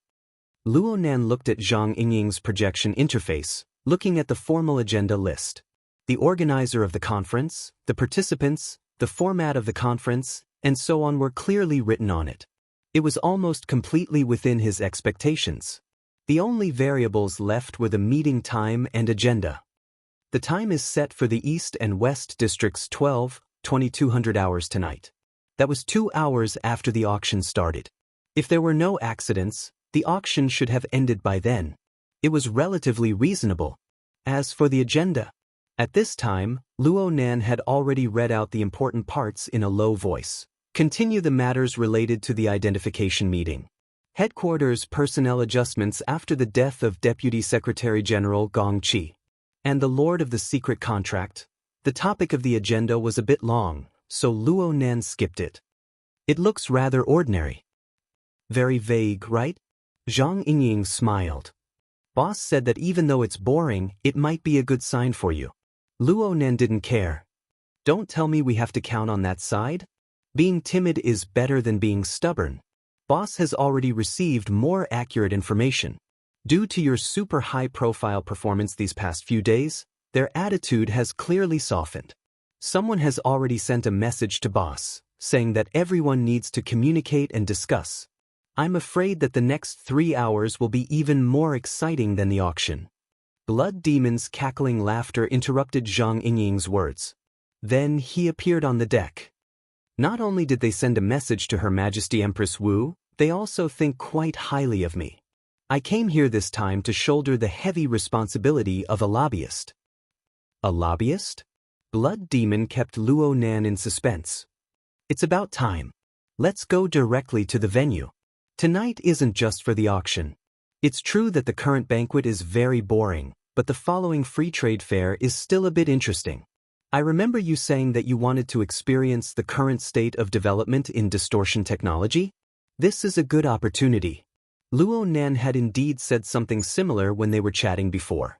In any case, he didn't expect to be able to produce a complete version of a magneto-optical mica in the half an hour before the auction. He nodded indifferently. We still need to go to Area C, right? Let's go. You don't know how hard it is for some people to wait right now. Blood Demon simply came over. You pulled on her flip-flops. She took the lead and walked in front. Soon, a group of people entered the ship's hold. The elevator hall was right in front of them. Luo Nan actually had something he wanted to ask. About High Lord Mitsuki's topic. In the end, Mr. Luo Nan, I'm very sorry to disturb you. Ah. The source of the voice came from a group of people who had been waiting in the elevator hall for a long time. To be more precise, it came from the formally dressed woman at the very front. Her clothes were formal, but one could feel an outstanding sense of design at a glance. Her makeup was exquisite, and it was hard to tell her age. But in the end, she was an outstanding beauty. Moreover, she had quite the status. Even though she held a folder in her hand, she didn't look like a secretary. However, when Luo Nan cast his gaze over, this formally dressed woman immediately made a 90-degree bow. There were always 6 or 7 people behind her, and they all bowed at the same time. Their posture was quite intimidating. Luo Nan raised an eyebrow. "You guys? Master Luo Nan, please accept our apologies." Luo Nan had only heard of such a Chunibyu form of address in Snake Tongue, back in Ban City. Yep, that's the smell. Before Luo Nan could respond, Blood Demon and Zhang Yingying glanced at each other. They both had their own guesses. Zhang Yingying moved closer to Luo Nan. She was just about to whisper the identities of these people when she never expected Luo Nan to walk a step ahead of her. Luo Nan didn't say anything. He let them maintain their 90-degree bows. He just walked to the front of the formally dressed woman at the very front and extended his hand. Due to the woman's posture and angle, it looked as if he was reaching directly into the woman's lapel. Blood Demon watched with interest. Zhang Yingying's eyebrows jumped up, but she didn't say anything in the end. As for Luo Nan, he just took the folder from the woman's arm. He also took off a corsage-like ornament from her chest in passing. He wasn't in a rush to look at the contents of the folder. He just turned the corsage slightly to an angle and looked at the rather exquisite design engraved on it. "This mountain?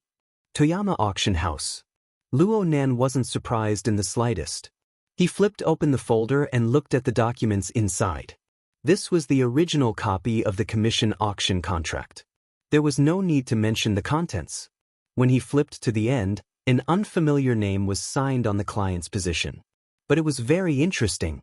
There was a note in parentheses at the end, "Horned Demon."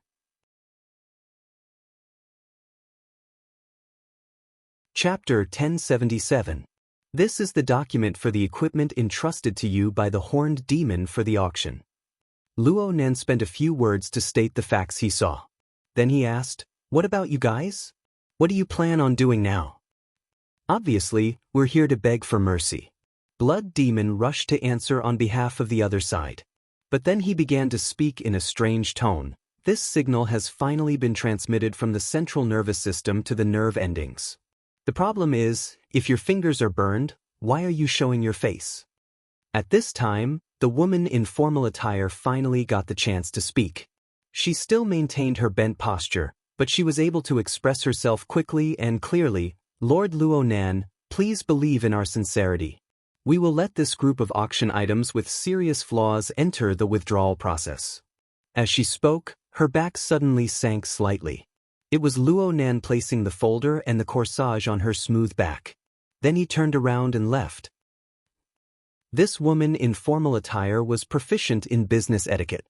Even though she had placed herself in a lowly position, she was still able to maintain her graceful bearing. But Luo Nan's move could not be resolved by any etiquette. Her entire body froze in place. The others waited for Luo Nan and the other two to enter the elevator before they dared to move. They helped take the folder off her back. "Executive Manager Kara, are you okay?" The mess in the elevator was not worth mentioning.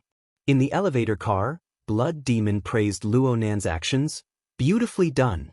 Don't look at how they were just short of sitting down." In fact, this was the most insincere expression. Kenta Toyama wasn't so old that he couldn't move. He just randomly sent a person over to talk about a solution. In the end, he just wanted to play a trick here. The only thing that needed to be thought about was the quality of the person chosen. That person should be your type, right? Push her out. Maybe your heart will soften and you'll agree? Luo Nan's expression did not change. Zhang Yingying rolled her eyes. She was still a bit curious. "What are you thinking by doing this? And the auction item. You need a plan to deal with it, right?" I didn't think too much about it.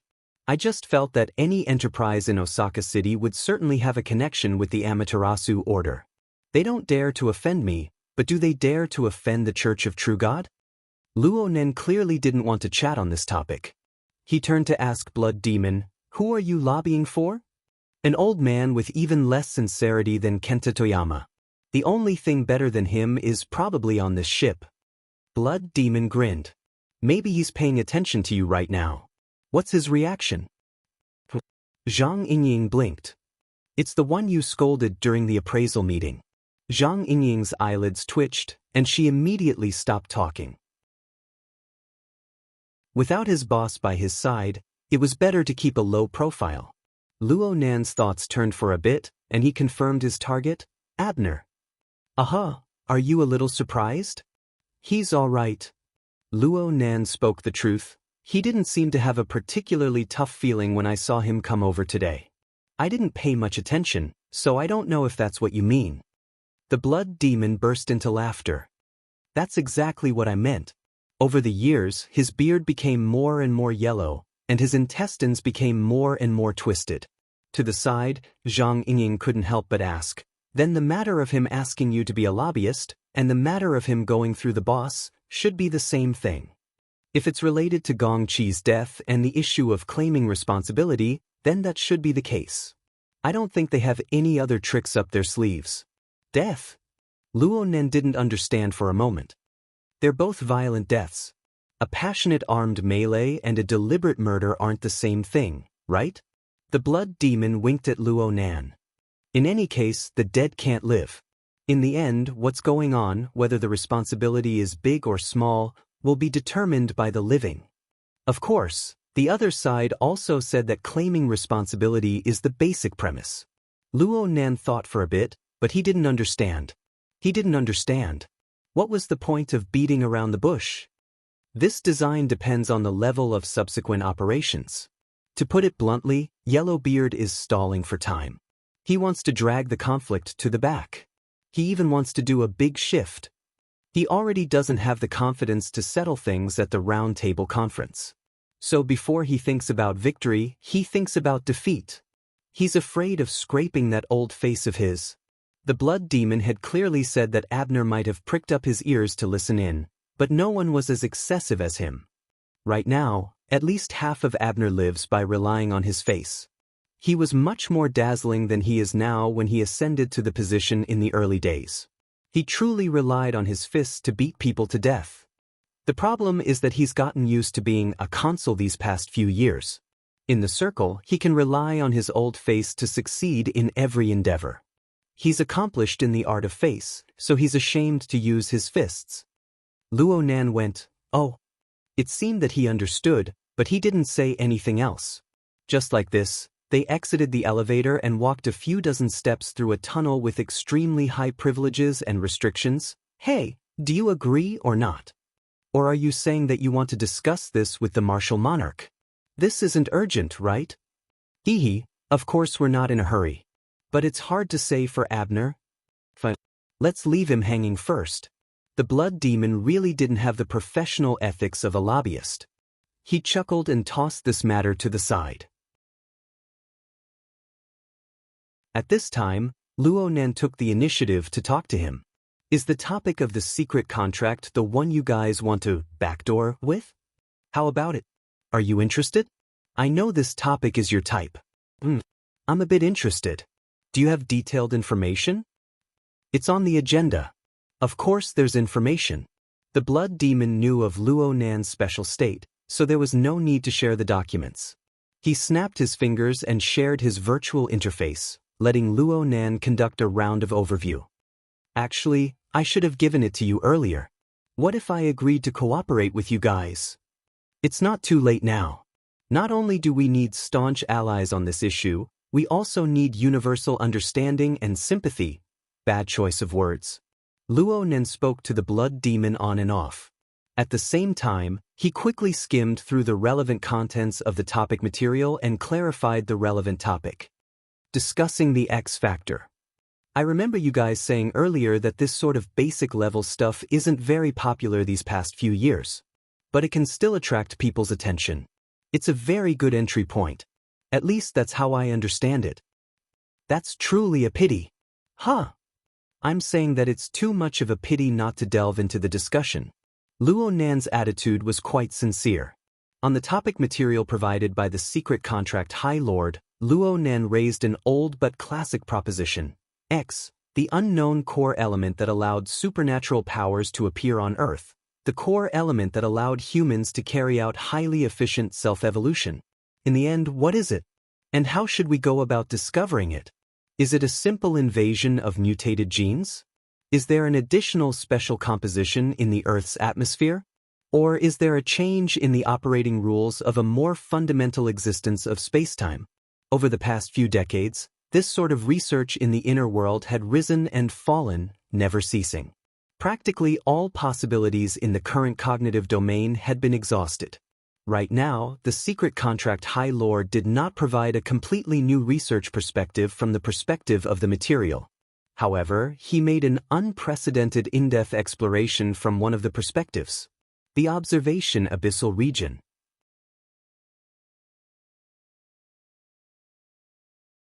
Chapter 1078. The division of the mental plane of the inner world was still in the age of chaos. Even the concept of 3 layers, 1 area, and 1 domain did not exist. The exploration, observation, and research of the abyss sector had already begun. Although the theory could not keep up, it was useful. As long as one could actually touch that side, resist the violent turbulence, and form an effective interference structure, one would be able to use an unimaginable power. One could use it to attack and cultivate, pulling one's level away from others in an instant. In comparison, the polar domain, which seemed to be higher level and more transcendent, was a notch lower in practicality. Therefore, for a long time, including now, the inner world's development of applied techniques aimed at the abyss sector far surpassed the relevant basic research. In the past few decades, it was not that no one suspected that the existence of the abyss sector and even the polar domain was the X factor that turns supernatural power from legend into reality. However, no one was able to find the corresponding evidence. Even now, no one was able to figure it out. Did they always exist? Or did they suddenly appear at some point in time and change the course of the world? Luo Nan quickly flipped through Lord Secretdeed's discussion materials. He did not find any words or sentences that could determine the nature of the abyss sector. Clearly, this research had not touched upon the essence of the abyss sector. As for whether or not there was a breakthrough, it was up to the individual to decide. What could be confirmed was that Lord Secretdeed's observation work was quite solid. The observation points were spread all over the world. The basic data was detailed down to the day, and the corresponding special events were accurate down to the minute and second. A single glance was enough to tell that this was a research team of considerable scale and an astronomical amount of investment.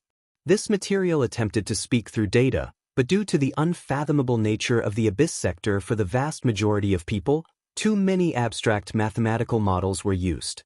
They were extremely profound. This was not Luo Nan's domain of expertise. It was quite difficult to restore it to the configuration thinking he was more accustomed to. But Luo Nan's interest did not diminish. I want to take a closer look. Luo Nan decided to search and compare this report with the external neurons database. Perhaps it would give him a whole new perspective.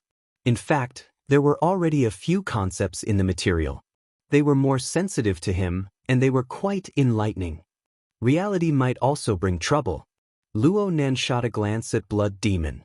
No wonder they took the initiative to seek a collaboration. In order to give you a heads up? Blood Demon grinned. Luo Nan didn't delve too deeply into this matter. She had researched these sensitive issues in passing over a long period of observation. She had taken a very righteous stance in the beginning. Even if he knew that they must have some ulterior motive for choosing such a critical juncture, he couldn't say anything. In fact, judging from the Blood Demon's attitude, if he asked a few more questions, he might be able to dig something out. But since he had already rejected the suggestion of a deeper cooperation, there was no point in asking further. In any case, he himself was a point that could not be avoided. Since he was already in the whirlpool, why would he be afraid of getting wet? Needless to say, Luo Nan still needed these things for the pressing matter at hand.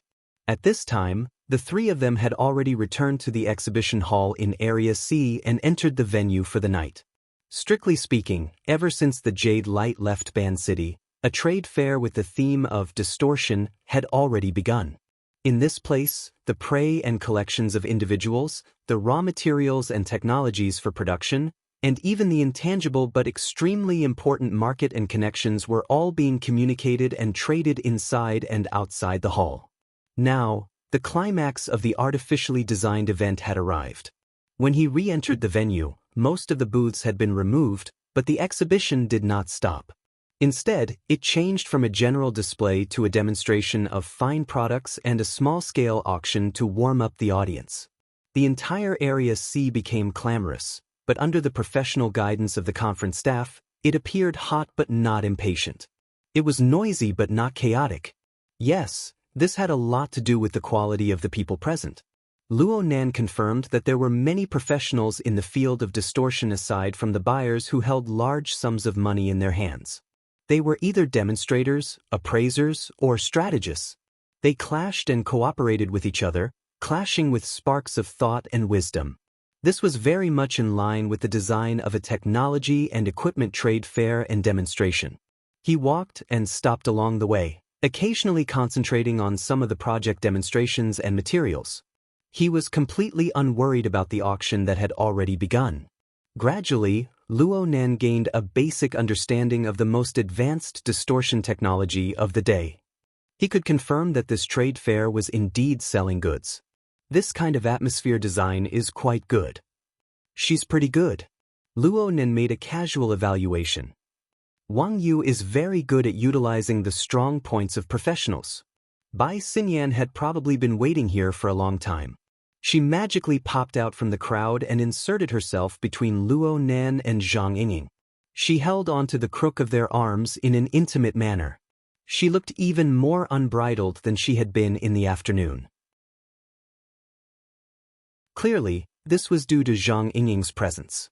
Zhang Yingying, who had instantly become a shield, could not help but roll her eyes. If you continue to court death, no one will be able to protect you. Apologies. The demonstration project died prematurely, and I was sold out by my boyfriend. I was carefree, so I drank a few more cups at the party. I was a bit excited. Don't mind me. Bai Xinyan actually blew on Luo Nan's face as she spoke. Sure enough, there was a bit of the smell of alcohol, and it carried an indescribable fragrance. It wasn't unpleasant. Right now, she was no longer wearing the white coat of a researcher. Instead, she wore a plain white evening gown. She lightly brushed off her makeup, and because she was slightly drunk, she had an unbridled and innocent appearance. She looked like a white lotus flower. Luo Nan's expression didn't change. His gaze turned to Zhang Yingying. Zhang Yingying clasped her hands together with difficulty and made a "please" gesture. Her face was full of distress. Let's do this for now. Whether it was now, the auction, or the follow-up round-table conference, having a tool by one side would always give them a bit more leeway for change. Luo Nan was disinclined to say anything more, but Blood Demon suddenly became interested. Hey, little white flower. You said that your demonstration project is finished. Doesn't that mean you're missing a finale? The auction house is quite embarrassed, right? Little white flower, Bai Xinyan didn't mind this temporary nickname at all. She extended her neck and stuck her cheek out from the side of Luo Nan's head. She chuckled as she continued Blood Demon's words. Exactly. Right now, the auction house is a mess. It's too miserable. Blood Demon had an expression of bemoaning the state of the universe and pitying the fate of mankind. He turned to look at Luo Nan. If it's said that the one who started the trouble needs to untie it, shouldn't we take some responsibility for the other side and support them? That's what I'm thinking. Let's give him a show. Of course, I'll speak the truth first. It's also to create a gimmick for the revised card deck that I'm about to publish. First, hand in 1 or 2 pieces of homework. Give me an extraordinary's portrait card. We'll directly put it up for auction.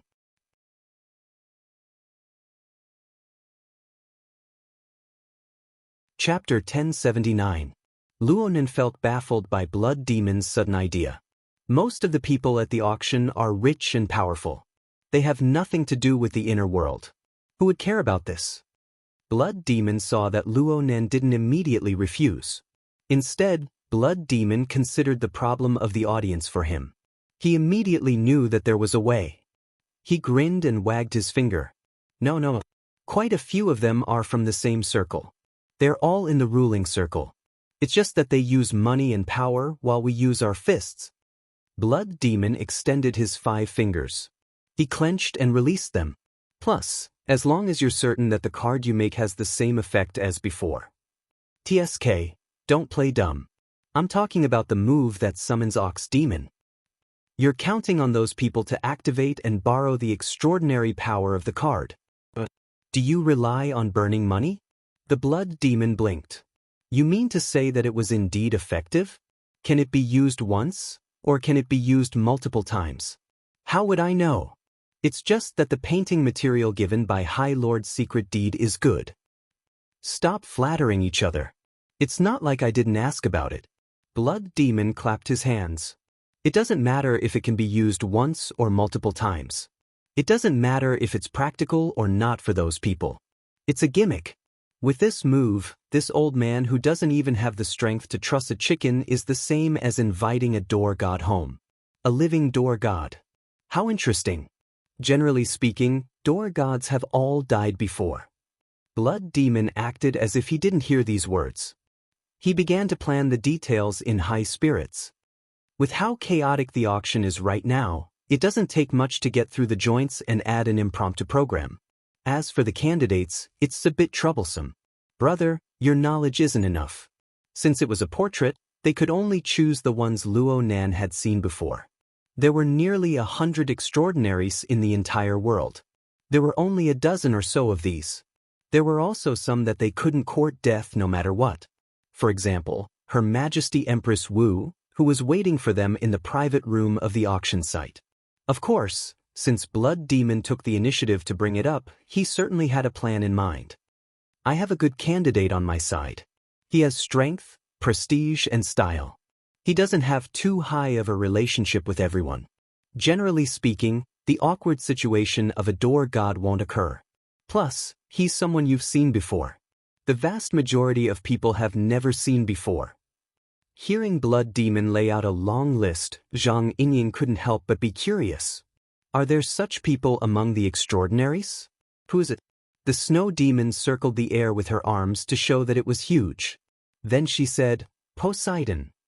Poseidon? Luo Nen didn't react for a moment. Diamond? Zhang Yingying was confused. Who's with that guy? She suddenly went silent in the latter half of the conversation. Blood Demon used a finger to tap her, praising her for having a lively brain. He turned to face Luo Nan with an expression of exasperation that Luo Nan didn't live up to his expectations. Didn't you just fight it yesterday? No matter what, they should know each other very well, right? No one had seen that fellow before, but whether it was in the inner world or the secular world, his name was extremely resounding. Once he appeared in the world, there was no doubt that he would explode. It's still the image first? Before he finished speaking, Shui Yao suddenly froze, and his footsteps slowed down. Luo Nan and the others overtook them. Luo Nan curled his lips. Zhang Yingying and Bai Xinyan didn't feel anything at this moment. In fact, the vast majority of the people present were completely unaware that an enormous tsunami had suddenly rolled over them on a special plane that was very close to them. Since the source of the power was too high, the distance between it and the material plane was pulled apart. But in the end, there was still contact, and the point of contact was Shui Yao. Caught off guard, Shui Yao's tyrannical fleshly body, an extraordinary, was frozen on the spot. It wasn't that he couldn't move, but the moment he moved, the balance would be broken. This place would immediately become the center of a direct collision between the two extraordinary powers.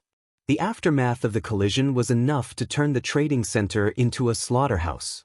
Luo Nan hadn't seen this sort of control of power that was on the verge of breaking, where a single strand of force fell to the ground. But it really did come from the coward. To be more precise, it came from the threat of Poseidon. It hated Shui Yao to the core. Perhaps this was the difference between a long distance and a short distance? Luo Nan was also affected by the aftermath. It was probably a warning. After all, he was the one who was most likely to expose his true identity. Luonan didn't mind. He wasn't afraid yesterday, so what was there to be afraid now? It was just that there was no need. He turned to look at Shui Yao and spoke in a leisurely manner. So you don't know that that person has always attached great importance to his image? Shui Yao grimaced in pain. Luonan wasn't particularly surprised by the fact that the coward was Poseidon. He wasn't a complete idiot. He had encountered such a powerful mutant in the South Pacific Ocean, and he had more or less seen some details about it. As long as he did a bit of homework, he would be able to lock his suspicions onto a relatively small range. He already had a high degree of suspicion that the coward was Poseidon. Now that he had confirmed it, it didn't matter. Well, it seemed like it could be a bit useful. Luonan's train of thought suddenly expanded. Speaking of which, ever since he began perfecting the magneto-optical mica production line, he had always felt that Oxghost's petri dish was too small. Its efficiency was a bit low. The system of the blood flame order could be used, but it wasn't compatible. Luonan himself had his so-called believers. His closed system appeared to be quite large. However, there were only 2 or 3 genuine believers. The others were just carriers of thoughts that had been invaded by the altar's spiderweb or distorted by Luonan Qi. They were all in a muddle-headed state. They didn't possess true faith. As for this person, Meng Chong had said that Poseidon's extraordinary power had given birth to a few belief systems in many ocean cities. Even though they were scattered and unsystematic, when put together, their scale was much larger than Oxghost's potted small order. And the direction of this type of belief was often highly related to the ocean, clouds, storms, lightning, and other imagery. If only he could borrow it. Cough. This idea was quite far off. There were quite a few technical problems. Even if he could use it, it wouldn't be tonight. It would be in the future. However, Luonan had another idea that was highly related to Poseidon. He continued to chat with Shui Yao. I heard Blacklian say that in this world, only Poseidon can enter the deep blue world without using any man-made tools?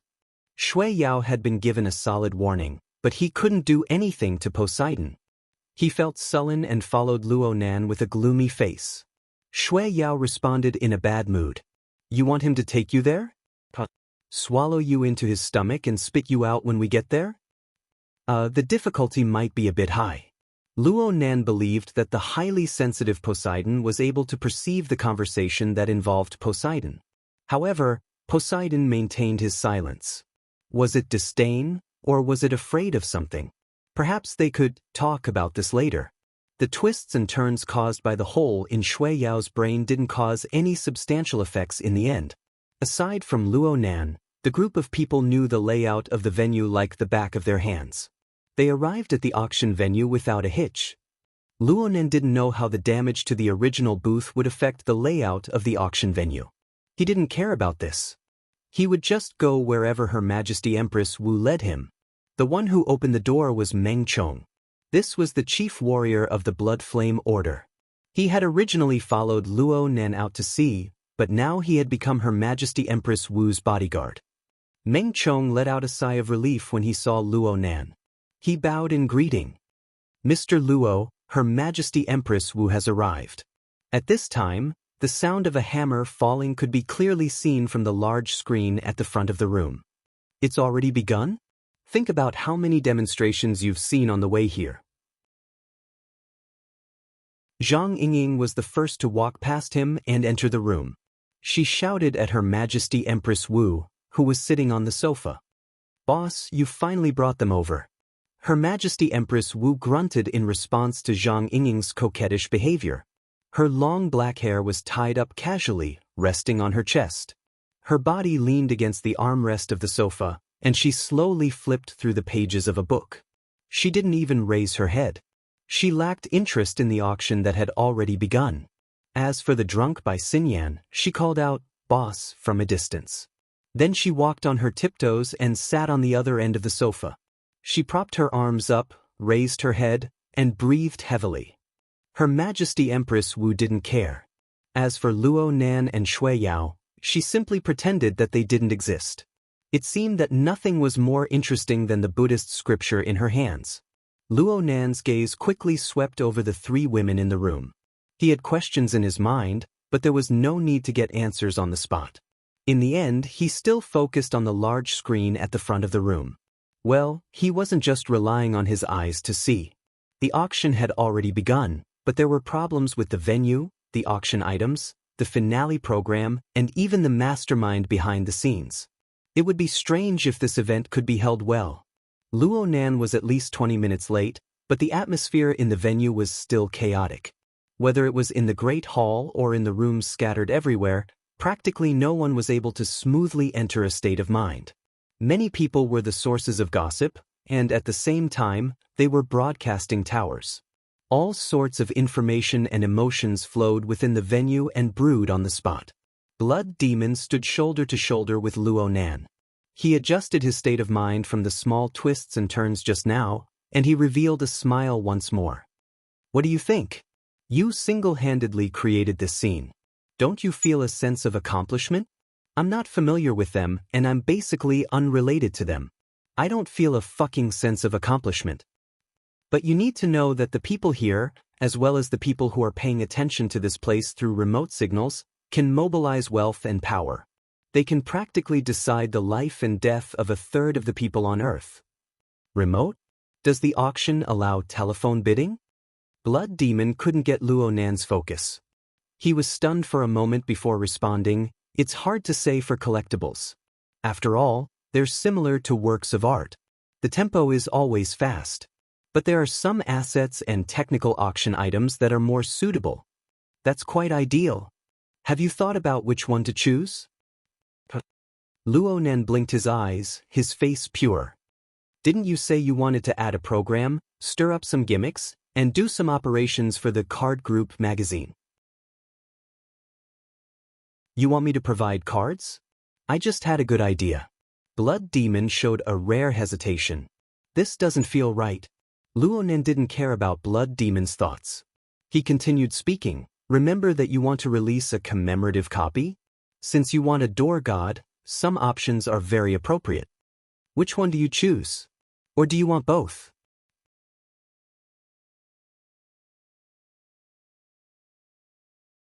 Chapter 1080. Kawahara Michiko walked through the trading floor expressionlessly. Her wristwatch vibrated on her slender wrist, and she pressed the stop button.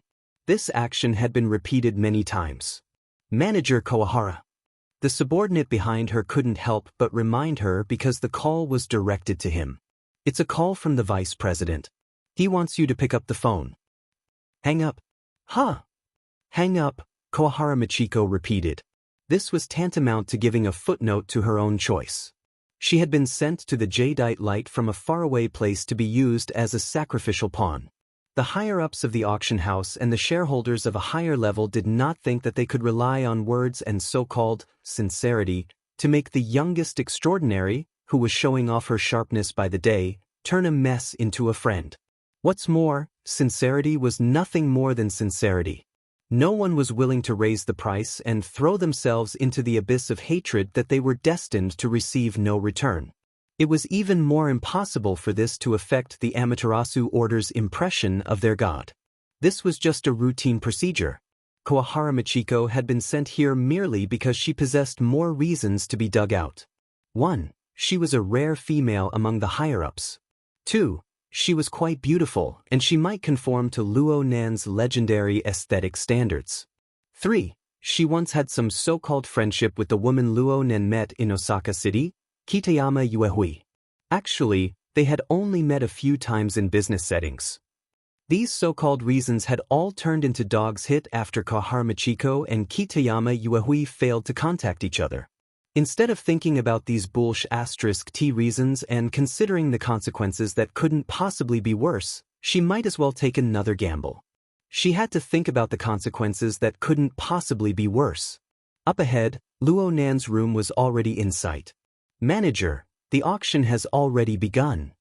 The subordinate reminded with all his might, hoping that his superior would understand that meeting with a major client at this time was hard to escape suspicion. Kawahara Michiko stopped walking. She turned to look at her subordinates, who were equally unlucky. "Auction? Everyone, we have staked our careers to come here. What does this have to do with the auction? If we don't have this awareness when we return. No, when we return, there will be no return to speak of. Just as her subordinates' faces turned red or pale, Kohara Michiko once again felt the vibration of her wrist, but this time, the source of the information given by the personal intelligence was completely different. She shuddered and answered the call instantly. A frivolous male voice came from the other side. "Beauty manager, it seems that your efforts have paid off. Before our Mr. Luo changes his tenderness towards the fairer sex, aren't you going to come over and deepen it?" Kohara Michiko clenched her fists tightly, but she replied in a soft and clear tone. "Hey, sorry to keep you waiting. I'll be right there." 5 seconds later, Kohara Michiko calmed down and pressed the doorbell of the private room. And the time she waited was 4 to 5 times longer than the time it took to arrive after the call ended. The fully exposed camera outside the door seemed to be conducting a cold and silent inspection. During this time, Kohara Michiko and her subordinates all maintained a slightly forward and respectful posture, standing solemnly in absolute silence. Finally, the door to the private room opened. Kohara Michiko thought that she would encounter an even harsher gaze of inspection, but she didn't. It looked like no one in the private room was paying special attention to her. The inspection just now was more like a simple and unintentional neglect, a play directed by herself in her mind. The attention of the vast majority of the people here was focused on her target of public relations today, Luo Nan's body. They watched him use his finger as a pen and the water vapor as ink to draw diagrams high in the air. Some people clicked their tongues, some people hissed, and some people simply moaned. "You think the matter isn't big enough." The one moaning and complaining was the man who had called her over with a frivolous tone. The internal intelligence of the auction house listed him as one of the most terrifying, extraordinary, blood demon. The tone was one thing, but the excitement on his face was the real deal. Kohara Michiko went to look at the outline of the water vapor imprints, but she came at the wrong time. Luo Nan had just finished his draft. He waved his hand and erased the water vapor diagram. The youngest extraordinary in the world turned her face to face blood demon and said, "You said it before. I have to take the initiative. I have to press forward. I have to arrange a position forward. Since they're retreating, I'm going to advance. I'm going to advance until they have nowhere to retreat." Sure enough, his drive was unparalleled. Kohara Michiko, who had just entered, made an immediate evaluation in her mind. She combined it with the relevant intelligence and secretly pondered how she should respond appropriately when it came time to deepen things. Blood Demon raised an eyebrow. "Even a rabbit will bite when it's cornered. Aren't you worried? I'm saying that headquarters' arms are quite long. If you really piss them off, they won't be able to hit you on the ship, but they'll be able to do it over at Osaka City. That will depend on whether or not the true God and the Pope are willing to give up their own training grounds and abdicate their positions to President Abner. I have a premonition that they might not be willing." Blood Demon was very sharp. "What did you discover this time? That cow demon?"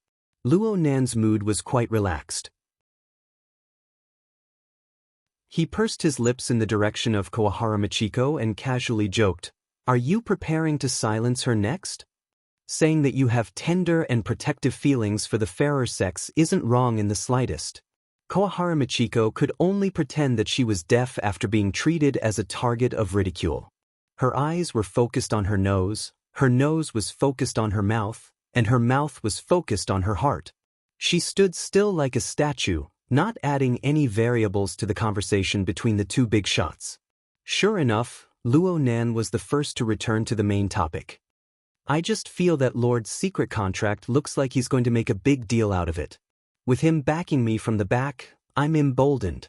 Hey, you need to know that his agenda is at the back.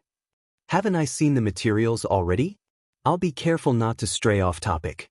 Besides, I might even be able to help out." Blood Demon was a bit startled. He looked at Luo Nan, and Luo Nan responded with a smile. For a time, Blood Demon was actually struck speechless by Luo Nan's strong will to forge ahead. Luckily, he soon cackled loudly. Young people learn things quickly. He then turned to Her Majesty Empress Wu. Don't you think that there's no need for you to make this trip? Her Majesty Empress Wu didn't even raise her head.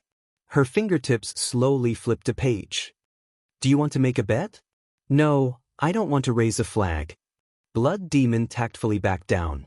By this time, Luo Nan had already called over Kahar Michiko to make the relevant arrangements. Michiko forced herself to remain calm, but she had a rather resolute attitude. It actually saved him quite a bit of effort. That's about it. There shouldn't be any problems, right?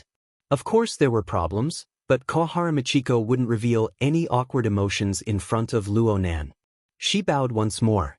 It was as if everything was an established procedure, a matter of course. Then, please make your preparations, Mr. Luo. We will notify you 5 minutes in advance. Okay. Luo Nan's answer was simple. Kahar Michiko took a shallow breath.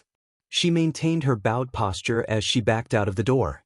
When the door to the room closed, she turned to face her subordinates outside.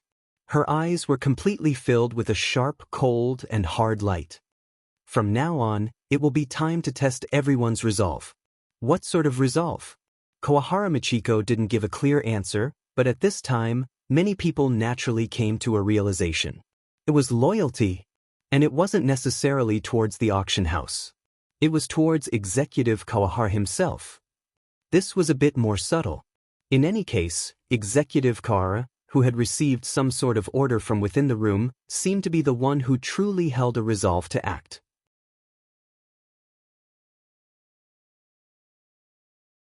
Chapter 1081. The auction continued to proceed in a chaotic and subtle state. All sorts of useful and useless items were auctioned off, but most of them had a certain commemorative value. However, regardless of whether it was the auctioneer or the bidders, they were all a bit absent-minded. So much so that the heat couldn't be stirred up. The rate of unauctioned items was clearly higher than normal.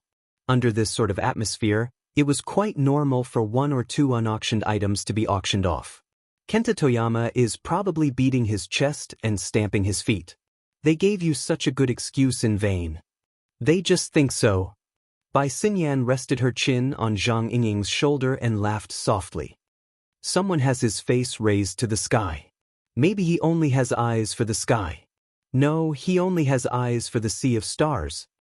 Don't pretend to be crazy under the influence of alcohol. Zhang Yingying warned her, but Bai Xinyan kissed her on the cheek. The two immediately became a ball.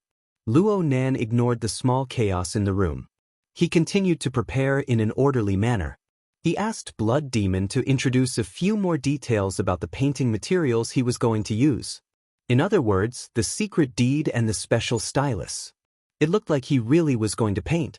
The problem was he only saw the preparation. He didn't see the painting. There was a knock on the door to the room at this time. Kohar Michiko personally came over to inform him, "Mr. Luo, it's almost time." "Oh, how do I get there?" "Please follow me." Blood Demon bared his teeth. Rather than saying he was nervous and worried, it would be better to say that he was highly excited. Hey, are you really going to do it here? Don't say I didn't tell you. Impromptu speeches, compositions, and the like might not be taken care of. Many people will be able to use it against you. Luo Nan grunted. If water really doesn't get in, then wouldn't many people be disappointed and in despair? How are we going to talk about the follow-up? Zhang Yingying, who was still being strangled by Bai Xinyan, grew more and more bewildered. Is this for real? Bai Xinyan responded by her ear. It's clearly a fake body. But his mind is definitely his own. Are you scared? Blood Demon raised his eyebrows. He didn't give up on his earlier thoughts. He made one last effort. Are you really not going to find a few helpers who can help you fill in the gaps? Luo Nan had already turned around and walked outside. I have to get a feel of things first. Don't they all say, know yourself and know your enemy? Also, I have to give everyone a chance to get to know me and understand me. Blood Demon watched as Luo Nan left the room. He and Her Majesty Empress Wu were deeply moved. You suddenly felt your blood run cold, didn't you? I didn't. That's because Your Majesty has a big heart. Her Majesty Empress Wu laughed soundlessly.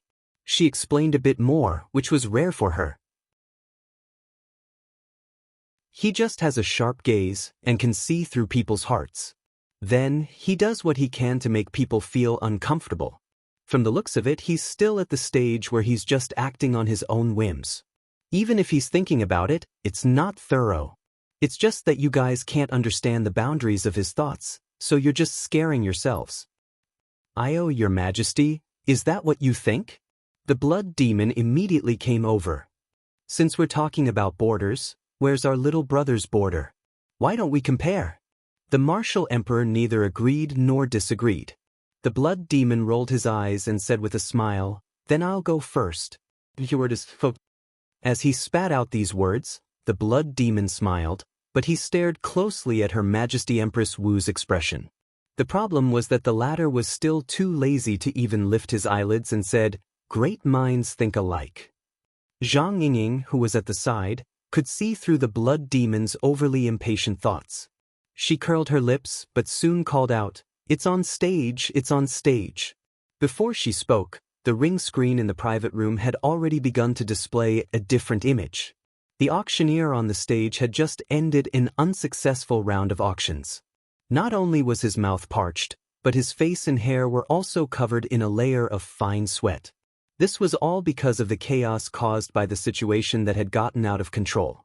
It must be said that he was also one of the few senior figures in the industry, but this was the first time he had encountered a situation where the entire venue and several hundred people were not in the right state. It was also at this moment that an order from above came through the earpiece. It was absurd and unquestionable. The auctioneer's mind was blank. He subconsciously turned his face to look at the side of the stage.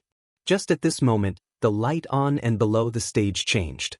The light on the auction stage was dim, but below the stage, there was a new area where the light was focused. There, a youth dressed in ordinary clothes, but his age was unusually young. He didn't make any unnecessary movements and directly walked forward, casting his gaze over to the auction stage. The experienced auctioneer's gaze met the youngster's. For some inexplicable reason, he was a little dazed.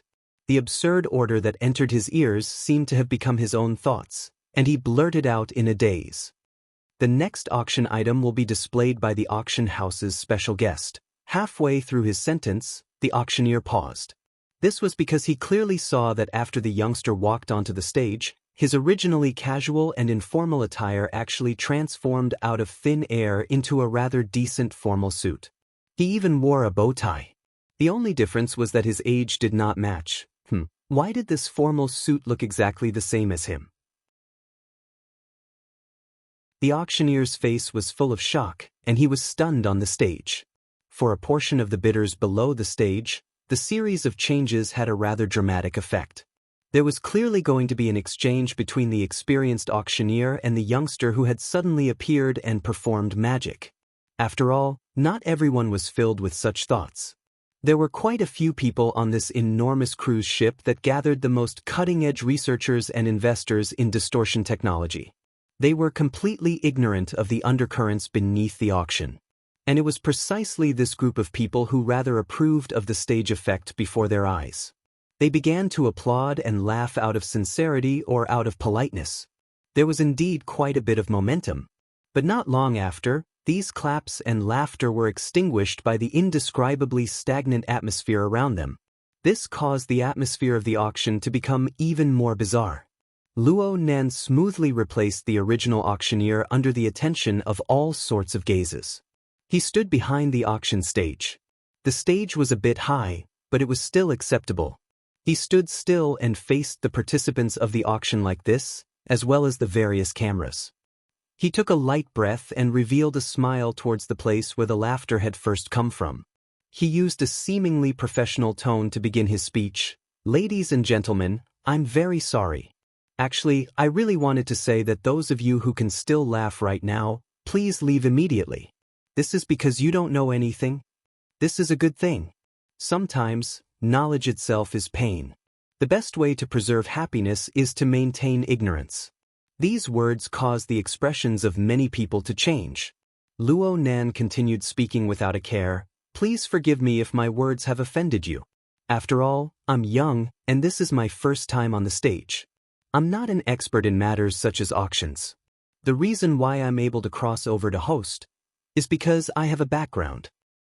Actually, there are many people seated here who know me, but there are also many people who don't.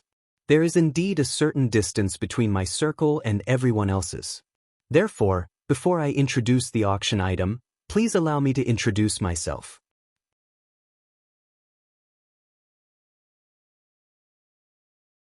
Chapter 1082. My name is Luonan. I'm 17 years old this year. I'm a 10th grade student at Acumen College in Xia City.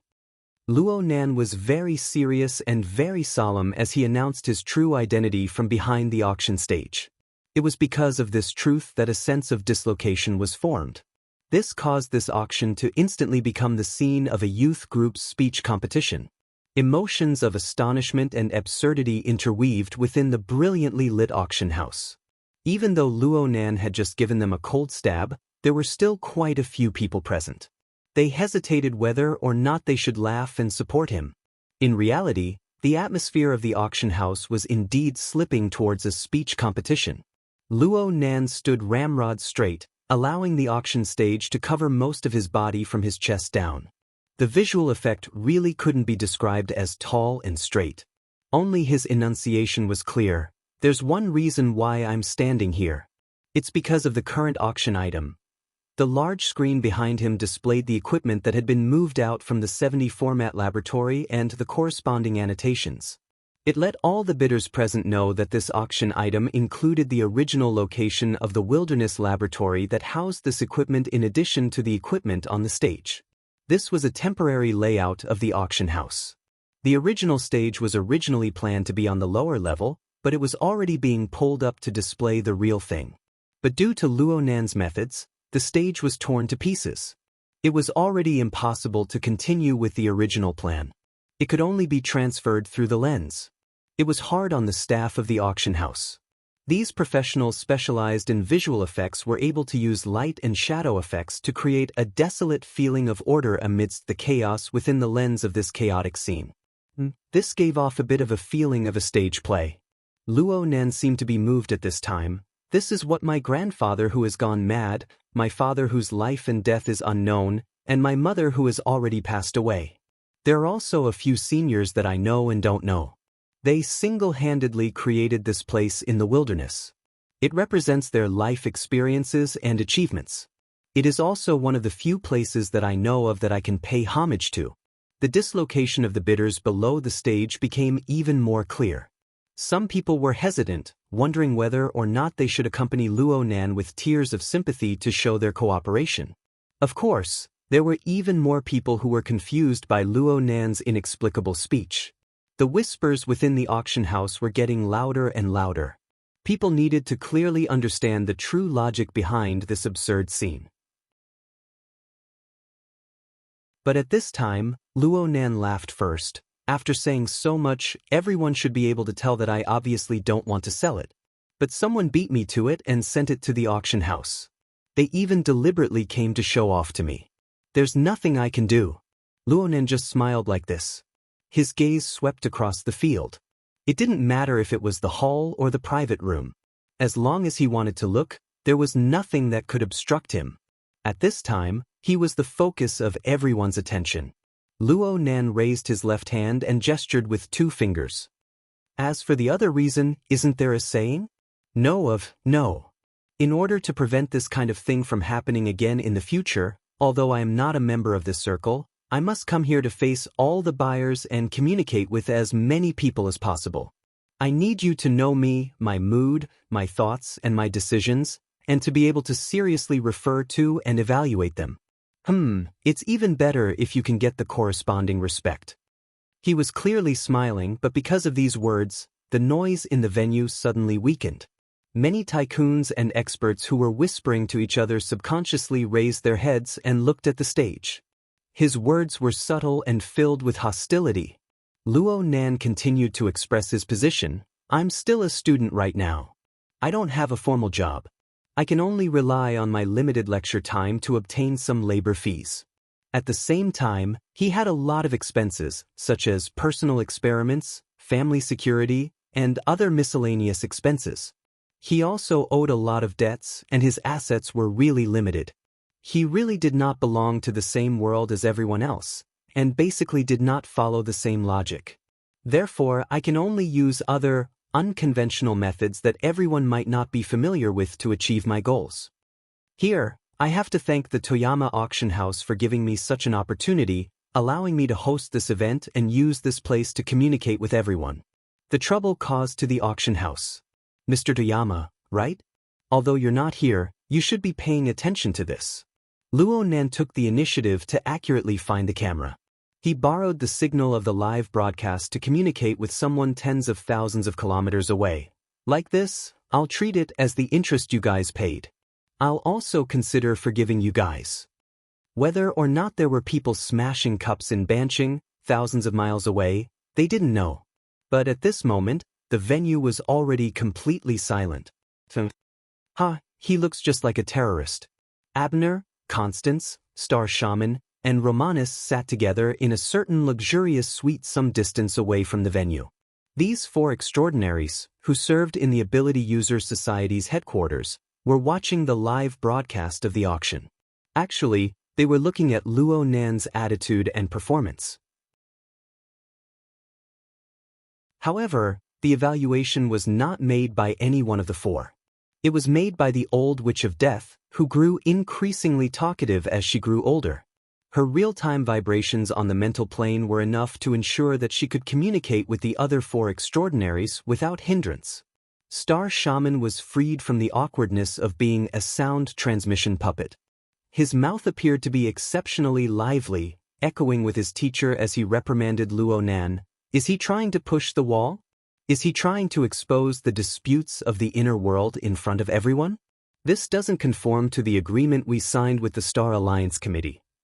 The people here barely have the authority to do so, Abner responded simply. As a genuine special guest of the auction, Abner did not participate in the event. One reason was that he needed to participate in the process had already been erased due to a minor accident. The other reason was that there was no need to step into Luo Nan's most sensitive domain during this special period of time. He felt that his previous expression was too vague, but he was unwilling to say too much, so he cast his gaze toward Romanus. Romanus immediately explained, "Currently, Mr. Luo Nan's actions really don't conform to the procedures of the inner world. However, 69% of the people here have the authority to know the truth. The remaining people can basically be adjusted to a certain level. There will be a corresponding psychological specialist to handle the situation. It won't cause too much trouble."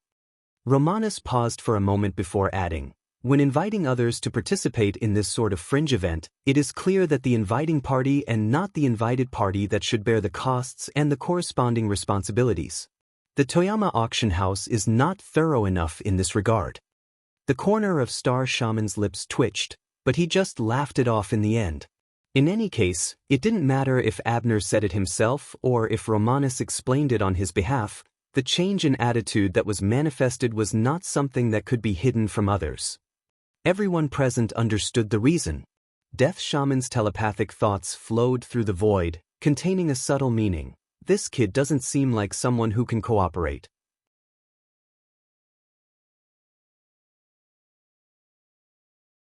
Chapter 1083. Abner didn't respond. He just narrowed his eyes and focused on Luo Nan on the screen. He watched as this young man used a calmness that didn't match his age to communicate with the audience and everyone who was paying attention to the scene. This kind of scene was no longer the same as the first public lecture last year, where he only talked to himself in the professional field. It was also different from the almost one-sided display on the Zeolite Beach 2 days ago. The current Luo Nan seemed to have begun to pay attention to feedback. At the very least, he had begun to deliberately grab the attention of the people, deliberately provoking the emotions of the people. Just like right now. Since I'm in this position, I have to fulfill my duties as an auctioneer. Let's forget about the exaggerated statements on the screen and in the booklet. Frankly speaking, they're miles away from the main point. Luo Nan seemed to have returned to the main topic. He began to introduce the auction item, but he began with a rhetorical question. It seemed that he was very happy to interact with the bidders at the scene. How many people think that they are just a set of equipment and the address of an abandoned laboratory? It no longer has any practical value and can only satisfy the hobby of a few people? No one responded. The bidders at the scene did not respond enthusiastically enough, because a considerable number of them had not figured out the situation, at least not yet. Should they feign ignorance now? What about sneaking away? Or should he cooperate obediently? The atmosphere at the scene was somewhat awkward, especially in the eyes of the bystanders. The star sorcerer found it a little funny. This person is really full of resentment. However, what's the use of getting angry at these people? Should I answer my own questions? Or do you want to perform stand-up? Luo Nan laughed from behind the auction stage as he spoke. The audience was clearly cold, but Luo Nan looked like he had a card up his sleeve. There are quite a lot of them. There are about 31 or 32 of them. That's about 1/5 of the total, and it overlaps with the initial laughter. This means that everyone here really doesn't know anything about this. You're still a distance away from our circle. At the very least, you haven't come into contact with the most valuable things yet. I still have to work hard on the next step. As for this, in my opinion, it's best not to join in the fun. However, if he still hadn't made up his mind to leave, it might mean that he didn't have the chance to leave. Thus, he decided to just be a witness. Believe me, there is a reason for your existence. Where did he learn to act like a charlatan? The star shaman couldn't help but speak again, but his brows were already furrowed. There's still a round number. What right does he have to say that? Information? Speculation? Speaking skills? Shut up. The frequency of the old woman's mind oscillation increased slightly, and she displayed a different emotion. The room was silent for a time. Luo Nan continued to speak in a manner that was neither too fast nor too slow. I can see it too. I also don't know. There are some differences inside. There are some gentlemen and ladies who don't know about it, and they really don't know about it at all. But there are some gentlemen, yes, I'm talking about the one at table number 4 who is facing me, the one who is hugging girls on both sides. His heart is obviously clear, but his beautiful female companions are all clueless about it. This is a bit too much. This kind of frivolous joke was meant to tickle people's armpits. Most of the people present were experienced people who had been in business for a long time, so there were very few who laughed along with him. This was also because of Luo Nan's direction. The people present were all reputable characters.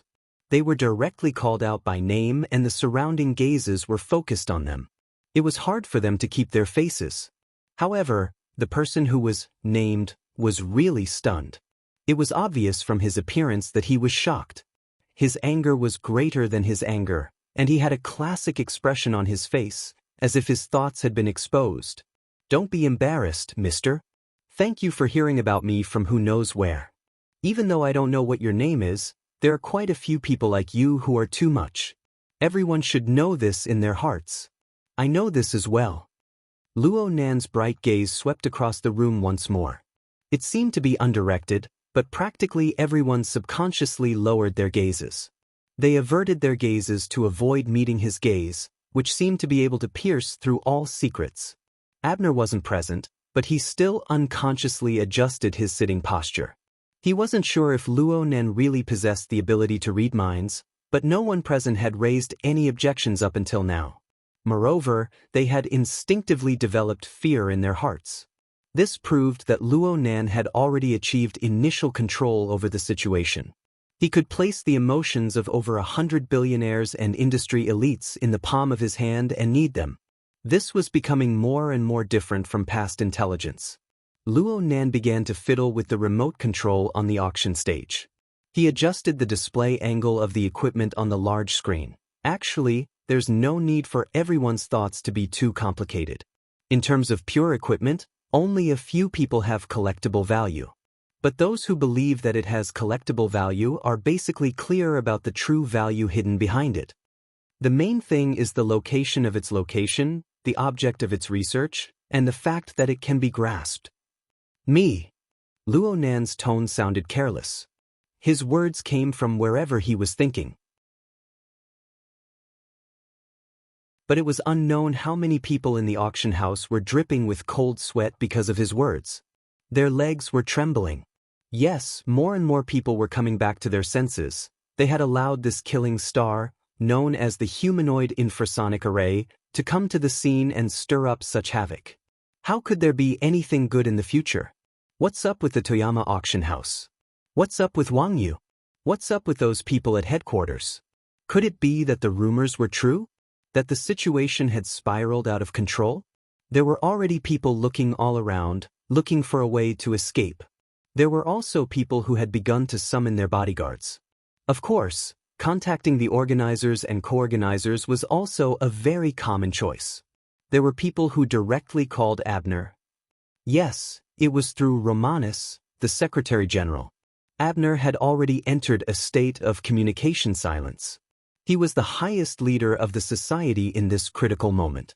Whether it was in name or in reality, he needed to leave some leeway for final adjustments. Romanus was very experienced in this aspect. Although the people who were able to call him were all big shots who had gone through many rounds of requests, he was still able to calmly respond no matter what request the other party made. Actually, there weren't any new tricks. It was nothing more than targeting Luo Nan. Requests to stop him, reprimands, pleads, and so on. During this period of time, Romanus spoke the most words. We are actively communicating with Mr. Luo Nan. We have transmitted a clear signal and we await his reply. This was the honest truth. Of course, everyone understood the second half of the unfinished sentence.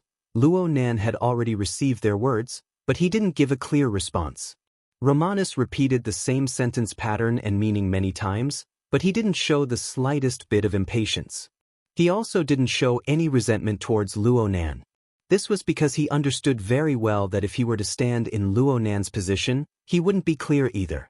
He borrowed this thinking space to toss and turn a few things. He wanted to probe the bottom line of headquarters a step further. This was the smartest choice. Abner took the initiative to release a signal of cooperation to Luo Nan through the dual channels of Blood Demon and Her Majesty Empress Wu. He didn't explicitly state the method or the time limit of the feedback. The 2 hours from 8 in the evening to 10 in the evening were tantamount to giving Luo Nan a window to express and vent his emotions. Everyone was calculating their own bottom line. Recalculating. Luo Nan was acting recklessly right now. Of course they were nervous, but they could also observe the intentions of the other party. If Luo Nan had straightforwardly agreed to headquarters' request and maintained a relatively calm and reserved manner, they would have breathed a sigh of relief right now. However, they would absolutely not express their thanks in a formal meeting. On the contrary, they would certainly take a step forward and launch an attack, all the way until they touched Luo Nan's bottom line. Luo Nan's current lack of response was precisely a display of taking the initiative. For the time being, this was correct. Everything was within expectations, but there was one thing that Romanus didn't understand. What was the true meaning behind Luo Nan's venting? Was it purely for considerations of the negotiation situation? This conjecture was admittedly reasonable, but it didn't quite match with Luo Nan's way of thinking, which they grasped. Even if Luo Nan's current behavior in public was more mature than before and had made great progress, there shouldn't be too many deviations in his innermost core. Luo Nan was a stubborn youth who always focused on all sorts of regular structures. He tended to use a set of logical programs to deal with all problems. How could he suddenly become a great charlatan who stirred people's hearts? This wasn't a question of understanding or not. It depended on whether or not his knowledge and ability system could support him. For this reason, Romanus had two conjectures. First, Luo Nan's knowledge structure was more complete and profound than people's previous judgments, deductions, and conjectures. He possessed an even more powerful system to support him. Second, perhaps there was a more direct and purer goal behind the seemingly complex schemes of the human heart? Romanus walked to the balcony outside the suite for the sake of answering the phone. This was one of the areas with the best view on the Jade Light, but right now he could only see the flickering lights of the ship. The surrounding area was flooded with dark clouds and waves. His eyes weren't good, and his mental senses were warped and disturbed by the increasingly complex changes in the magnetic field. Though it wasn't to the extent of being blind with one's eyes wide open, Luonan felt as if he had missed something. It was as if he had missed some extremely important details. Or perhaps they had never understood the details of the book. Luonan's voice was transmitted and restored in the room through the digital signal. There's a very complicated thread of story behind this set of equipment. There are some things that even I don't quite understand. Perhaps there are some people here who know more than I do. Yep, I can't limit myself to the scene. There are some gentlemen and ladies who are paying attention to this place through the live broadcast signal. They are much clearer than I am. But no matter what others think, since I'm standing here, I will do my utmost to display its value. It won't just be a gimmick to display my strength and a tool to pinch others. And I believe that this process will bear corresponding fruits. I will piece together more truths. This isn't something that can be changed by the will of certain people. Romanus turned around just in time to see Luonan's smile on the screen. It was exceptionally brilliant.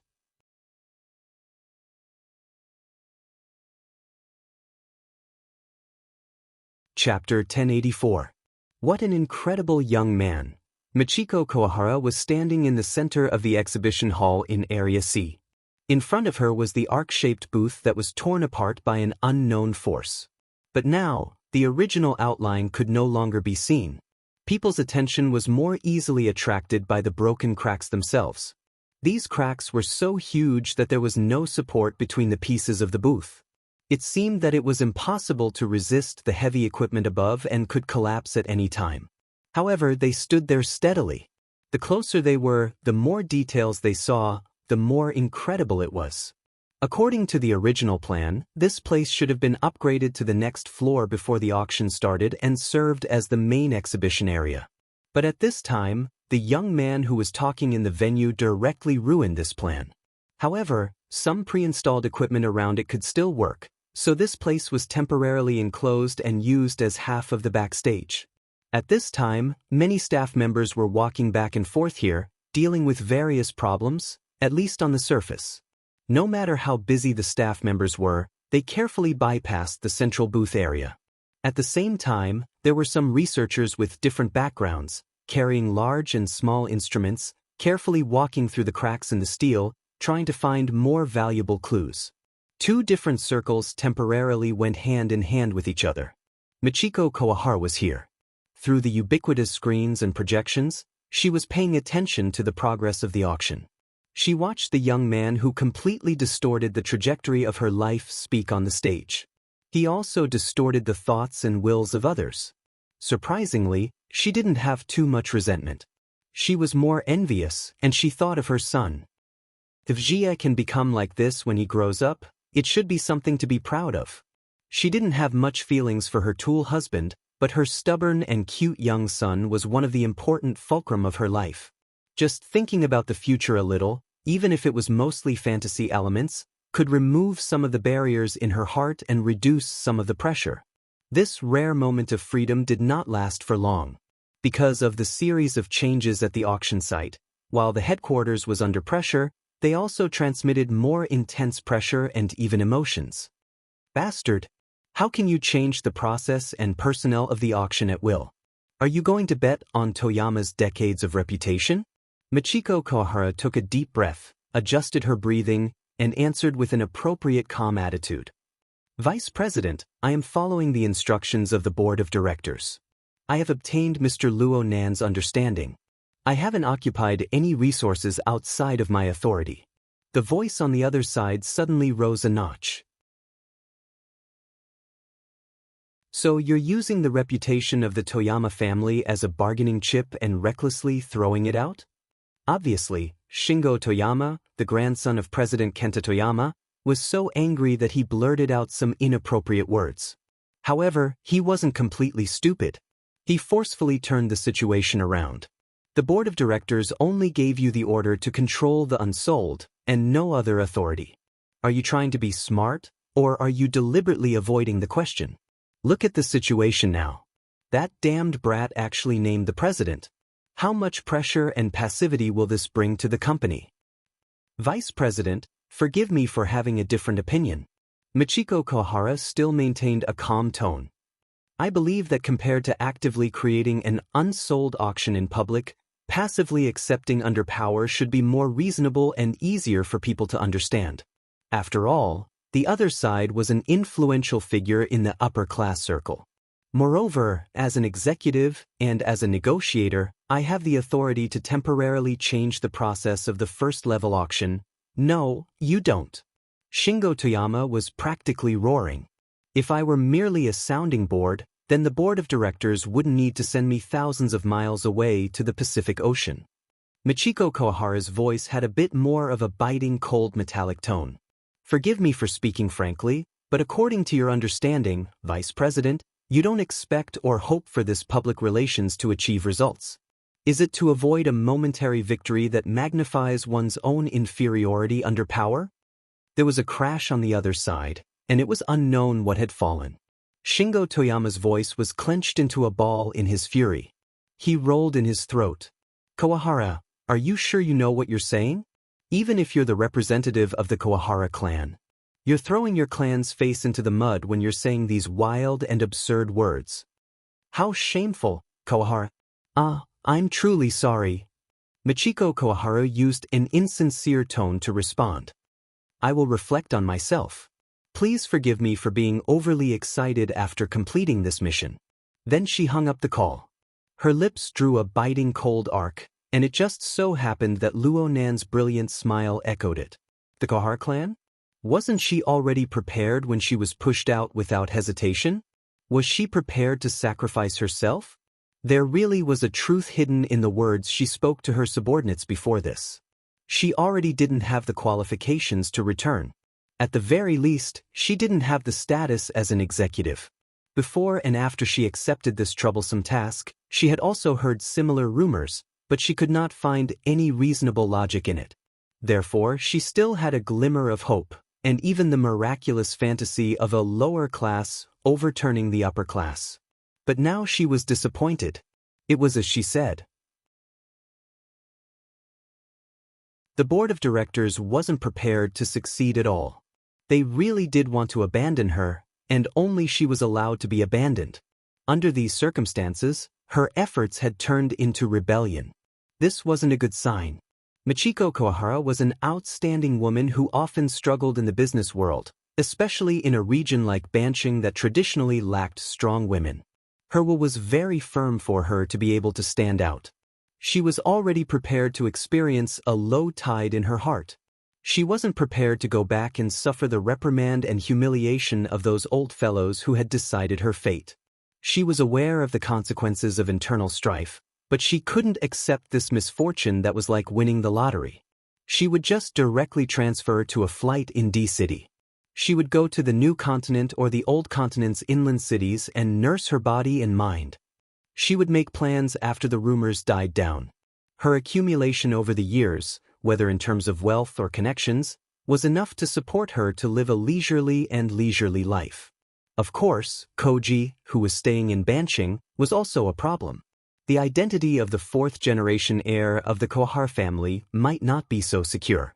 If it really didn't work out, she would agree to a family marriage after a period of deadlock. She was still quite valuable in the eyes of the 40 to 80 generations of Banshing's political and business community. Or she could find a suitable son-in-law and use marriage to try to climb up in a new field. Michiko Kohara calmly planned the future for herself and began to circle some preliminary candidates. She knew that this was another form of pressure relief. But in any case, it was meaningless to stay on the Jade Light. Michiko Kohara glanced at the dazzling young man on the auction stage again and directly turned around to leave. At the same time, she contacted her secretary to arrange the follow-up itinerary. Executive Director Kohara, you can't leave. Suddenly, someone rushed in front of her and blocked her way. Michiko Kohara was shocked. At this time, the broken booth behind her suddenly made a harsh friction sound, and it was getting louder and louder. It was like the prelude to the collapse of the whole thing.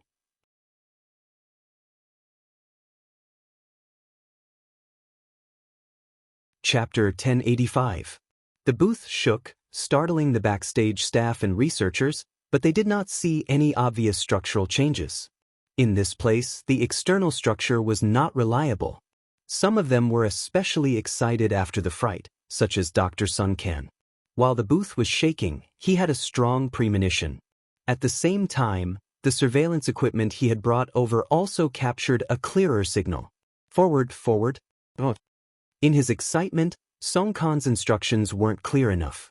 In the end, he simply took over personally, ignoring the danger and rushing to the front line to direct the adjustment of the equipment parameters. Kawahara Michiko looked at the booth's structure and the subsequent noise. It was the same.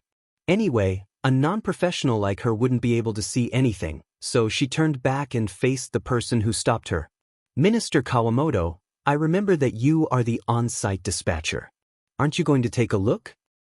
No, General Manager Kawaha, my current mission is to stop you. Kawaguchi Tashimoto was the one who answered the call from the vice president, Shingo Toyama, and questioned Kawahara Michiko's behavior. Kawahara Michiko wasn't angry. Instead, she laughed. Why are you stopping me? Hiku-san, you are too nervous. This has nothing to do with me now. I won't do anything else. Hiku-jun was a robust man in his 40s.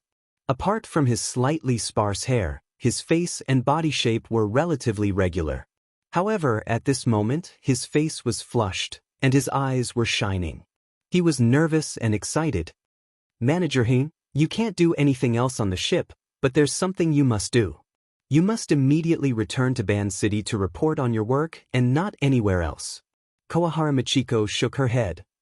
This is not something you should consider. That's right. But now, I have been authorized by the board of directors to supervise your execution of this order. Hiku-jun took a few deep breaths and adjusted his mentality. You don't need to doubt me, Mr. Hara. I'm here to deliver the message for you, or for the dignity of the Hara family. If you refuse, there will be a clearer order, and at that time, I may not call you Mr. anymore. Did you accept someone's order in your dreams? Kawahara Michiko coldly commented, Stupid guy, you don't have the right, and the board of directors doesn't have the right to imprison an executive director. Hiku-jun, who was judged to be stupid, became calmer and calmer. The company doesn't have it, but the parent company does. If the parent company doesn't have it, there are higher-ups. In comparison, I may be stupid, but what are you? The robust man began to approach Kawahara Michiko, but the latter's icy gaze had already lost the power to stop him. However, when Kawaguchi-jun approached, his voice softened. Jinzi, I don't want to care about what fate awaits you, I also need to work hard for my own fate. However, on account of the fact that I was once your candidate for marriage, I don't want to forcibly deprive you of your authority. You can try to understand it, even if the more you understand, the more despair you will feel. Your situation is much worse than you imagined. Kawahara Michiko was slightly absent-minded, but she quickly stared at Kawaguchi-jun. This man was inferior to her in the workplace, but his outstanding family and school background were enough to support a considerable number of contacts and intelligence channels. What do you know? I don't know anything. But I clearly know that ever since you were chosen to accept this assignment, the value of your routine has only been a bow of apology. And then there's a tool called Kawahara Michiko. It's just that you became a special choice at a special time. Regardless of success or failure, it has become your symbol. Kawaguchi-jun's tone was extremely gentle, just like when he was trying to understand back then. But his eyes were as dirty and greedy as they were back then, and there was even a certain hidden pleasure in them. Jinzi, you know that many people will be interested in this symbol. They are actually interested in Luo Nan, or perhaps they fear him or revere him. But they have no way to confront him head-on, so they found you. In a certain sense, you possess a certain collectible value because of your so-called hookup with him. Kawahara Michiko faced these extremely offensive and insulting words with indifference. These things sounded absurd and dirty, but in some circles they didn't count for much. If she was a normal person in the business world, this might not necessarily be the case. But she was a rather famous family representative who still revolved in the traditional and decadent circles of power. The backlash would come even more cruelly. She was a member of that traditional and decadent circle. She used to look at others with cold eyes, but now it was finally her turn, It wasn't strange at all. Kohara Michiko even curled her lips and sneered a bit. Yes, that's the expression. That's the way you are. The corner of Kawaguchi Jun's eyes twitched, and a flush of red suffused his face. He advanced half a step forward, practically sticking close to Kohara Michiko's body. He lowered his voice to the point that it was nearly inaudible amidst the trembling noise of the steel structure of the original exhibition stage. I know that you'll definitely understand. You see, we're all thinking the same thing. The scene in the auction, Luo Nan's words. Actually, if we followed the original plan to auction off those cumbersome equipment, it would be exactly the same as your current situation. That young gentleman destroyed this auction, but he increased his value. He's like a powerful source of radiation. He shoots rays at your body, causing you to emit a dangerous yet enchanting light. There are plenty of people in this world who don't dare or can't touch him in person. But they hope to go through you, to personally feel the power of that power, to the point of destroying, to the point of trampling. So you're having an orgasm? Kohara Michiko didn't dodge.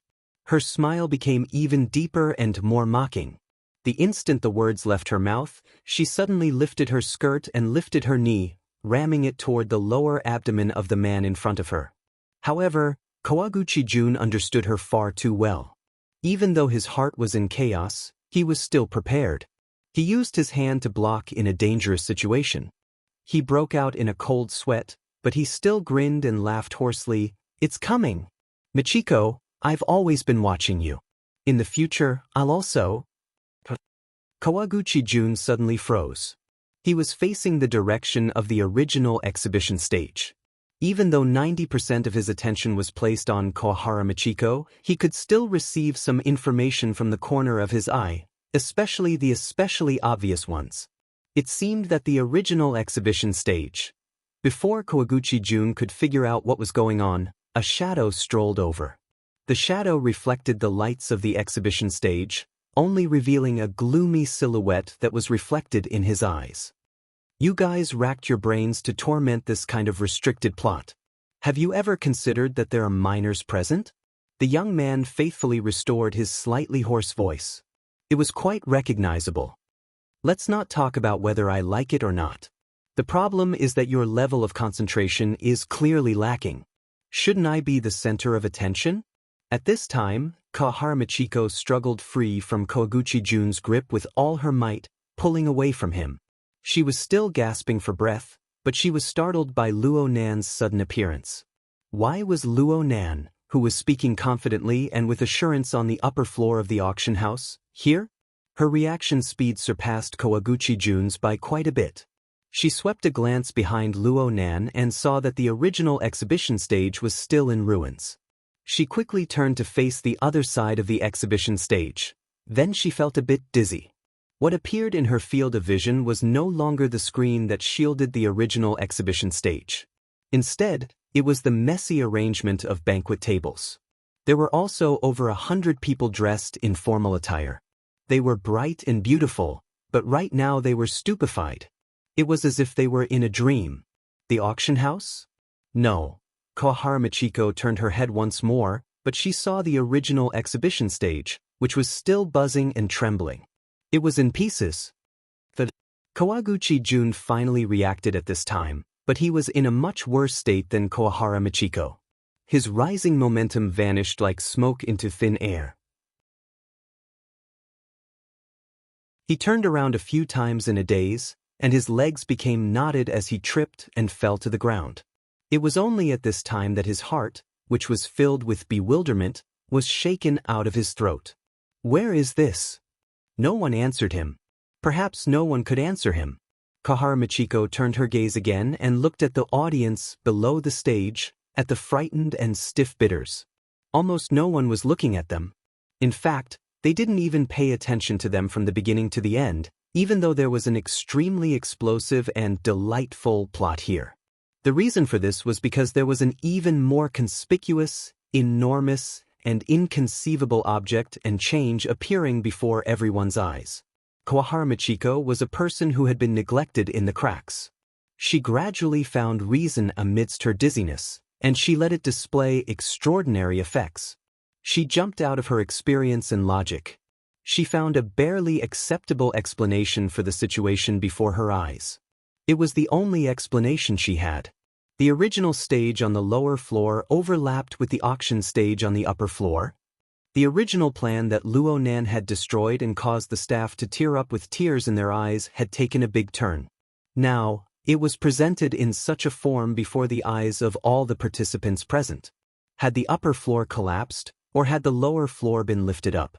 There was no answer. Koahara Michiko didn't feel anything else from start to finish, aside from the sound of the vibrating metal structure beside her ears. And the reality before her eyes was this. The two floors that were specially used for display had a total height of nearly 10 meters. They overlapped together in such a gentle manner. There wasn't even any substantial conflict between them. The auction stage in front of Luo Nan had disappeared without a trace. That was why he strolled to the front of the stage. This was the place where the original exhibition stage barely had a foothold. Of course, this was a more suitable location for focus. Here, he smiled as he welcomed the gazes of everyone present and the entire world. He also felt the sudden explosion of the depths of their perception and emotions. Even if no one spoke, Luo Nan knew. And it wasn't just the people present. It wasn't just the pitiful first-line personnel on the jadeite light. It included all the living beings in a wider range who were paying attention to this place in various forms. That's right. Luo Nan's soul cloak had been damaged by sin poison. It was riddled with holes, and it had seriously degenerated. It temporarily didn't possess the ability to monitor the entire world, but he still had other methods of detection. For example, a closed system. The so-called closed system was originally a solution formed by Luo Nan to deal with the lack of range and sensitivity of his mental senses. It used its own laws to distort the me and not me as a standard to capture and analyze the target. During this process, Luo Nan used the method of order construction from the near to the far, from the inside to the outside, to form a telescope-like clairvoyance mode. It captured details that were originally unknown to him outside the range of his mental senses. After the soul cloak took form, this system wasn't very useful. It only existed as a large production line for soul strength. However, the Luo Nan Qi, which pointed directly at the laws of the human heart, was actually born from this system. Now, the detection function of the closed system was online once more. And after a period of tempering, coupled with the infiltration and changes of the mica structure, it was much more sensitive than it was in the beginning. The root of the problem was that a tiger would not fall even if it died. A tree would still have its roots cut off. Traces of the layout of the past were left behind in the world. Luo Nan's soul cloak and the mica structure recombined and reconstructed, rapidly expanding. The living beings that were once covered by the soul cloak, shrouded by the living starry sky, and bound by the altar's spiderweb would more or less respond. They had already been sent into the Luo Nan Qi. They would continue to profit from it, becoming food for the growth of the frame of Luo Nan's body and soul. At the very least, they would become the Cepheid variables that radiated periodic pulsations on the star atlas. They would provide a clear reference. There were also rich and powerful people from all walks of life who had joined the auction through remote signals. It wasn't necessarily that there weren't any of them. It should be said that there were certainly such existences.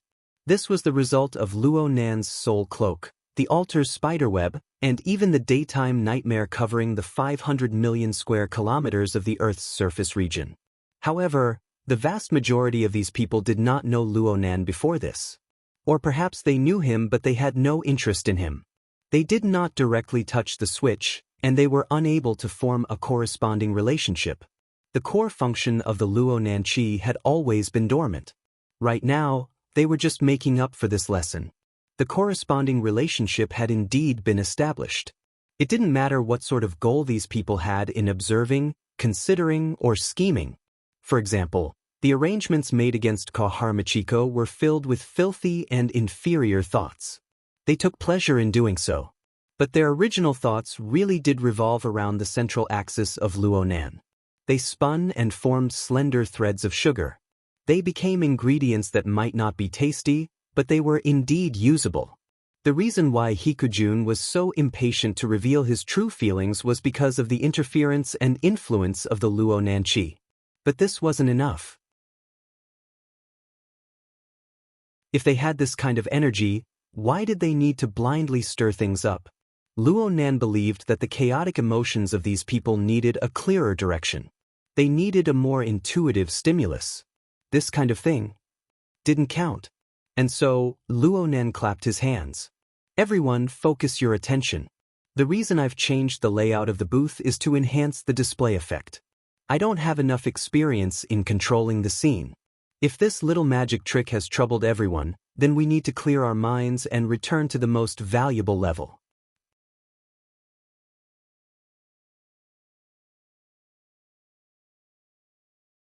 Chapter 1086. A little magic trick? Do the youngsters nowadays all have this kind of temperament? Death Shaman had lived for a long time and was used to flaunting his seniority. He was too lazy to beat around the bush, so he spoke more and more bluntly. No one in the room responded immediately. Almost 5 seconds passed before Constance, who had been silent all this while, spoke. The spatial distortion layers are almost perfect. Just almost. Star Shaman subconsciously retorted. His eyebrows were furrowed, and his pale face was nearly transparent. A layer of faint, illusory light circulated within it. It looked like he was staring at the projection on the screen, but he was actually releasing his mental senses to observe the situation. The upper layer has been swallowed up, allowing the lower layer to be lifted up. No, it's directly squeezed together. Then there's the open spatial fault. The connection with the local space-time is very subtle. Conventional experience was practically meaningless when it came to spatial shifts. Star Shaman's ability to say these things proved that his insight and knowledge were top-notch. Plus, he really did find some flaws. Fortunately, the light was bright. Otherwise, the curtain wall behind us would have been warped long ago. Indeed, it was as Star Shaman said. There was a clear distortion in the material and shadow structure behind the overlapping booth. This was the result of the spatial fault of the newly opened and temporarily swallowed upper layer of the booth. It was the result of mutual interference with the squeezed and distorted local spacetime. And the flaw he was referring to was actually nitpicking. The visual effect was even more astonishing. No matter what, a design was just a design. The execution was the most important thing. A partial distortion of local spacetime, combined with the concealment of the spatial fault. It's almost a dazzling display. Who else could do such a thing now? Oyangchen? Epilon? And Connie? The people Abner pointed out were all famous spatial masters of the inner world. They all possessed the ability to construct spatial distortions and shifts. Among them was Constance, who was next to him. I need time. Constance was very calm. Also, if it's just a temporary confusion without considering the consequences, Robbie can do it as well. He can even do it better. That clown. Abner furrowed his brows just thinking about it. However, thinking of so many possibilities, he more or less weakened the shock brought by Luo Nan's magic. In addition, he also remembered that the information stated that Luo Nan had gone to the booth to use his methods as soon as he arrived on the jadeite light. There had been 5 to 6 hours in between. Luo Nan should have made preparations in advance. Abner tried to calm himself down, but he noticed that the Star Shaman was staring at him. This display of extraordinary power and the corresponding force of pushing the wall is a little difficult to explain. It's okay. It's just an understatement. Abner described it in a very Eastern way with a smile. The Star Shaman sneered. Combining Abner's and Necromancer's evaluations together, it might be closer to reality. But when it came to Luo Nan himself, he was in the middle of the situation. He really wasn't too clear on what kind of mentality he was in. He just stood in front of the stage, letting himself become the focal point of everyone's gazes. He also evaluated the present situation and the effects he needed to achieve in the future. Luo Nan's earlier greeting wasn't completely effective. There was still some chaos in the auction house. In addition to the auditory noise created by the participants' shock and bewilderment, There was also visual interference. Standing closest to the front was Kohara Michiko and Kawaguchi Jun, who was sitting on the ground. This was fine, but behind them were the stupefied researchers led by Song Kansas. There were also the backstage staff. It was a bit of a mess, especially since they were in the cracks of the steel structure. Luo Nan had to be careful not to step on their heads as he walked back and forth on the stage. It was a fly in the ointment. If he had known earlier, he would have sucked them into the spatial fault. Luo Nan was a bit moved by his lack of experience. Then he signaled with his eyes. The target of his gaze was obviously Kohara Michiko, who was closest to him. Her status was also relatively suitable. Kohara Michiko was startled for a moment. She looked at Luo Nan again. Though no words were exchanged, she actually understood Luo Nan's intentions. She gave a slight bow and bypassed Kawaguchi Jun, the on-site supervisor. Luo Nan issued an order to the backstage staff, telling these people who seemed to have fallen into a dream to quickly withdraw and bring along those researchers. Where could they retreat to at this time? The people on this side of the stage could see the warped state of the area behind them. In fact, their colleagues on that side weren't brought up at all. Perhaps they were left on the lower level, or perhaps they were swallowed. This wasn't a problem they had to consider. They could only withdraw in the direction of the emergency passageway of the auction house under Kohara Michiko's command. Song Kan originally wanted to struggle a bit, but he looked at Luo Nan's back and lost his courage in the end. There were 20 to 30 people and some equipment. It would be quite a scene to withdraw. Even if they were to leave through the emergency passageway, they would still have to pass through the area where the participants were.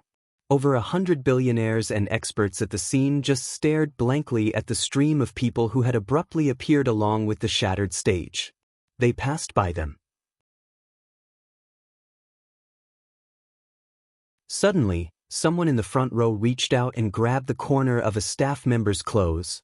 He really grabbed it.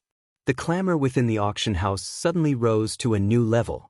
After all, there were some people in the auction house who were still stuck within the scope of daily experience.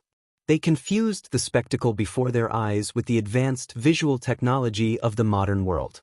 They were surprised, but they didn't feel the impact of breaking common sense.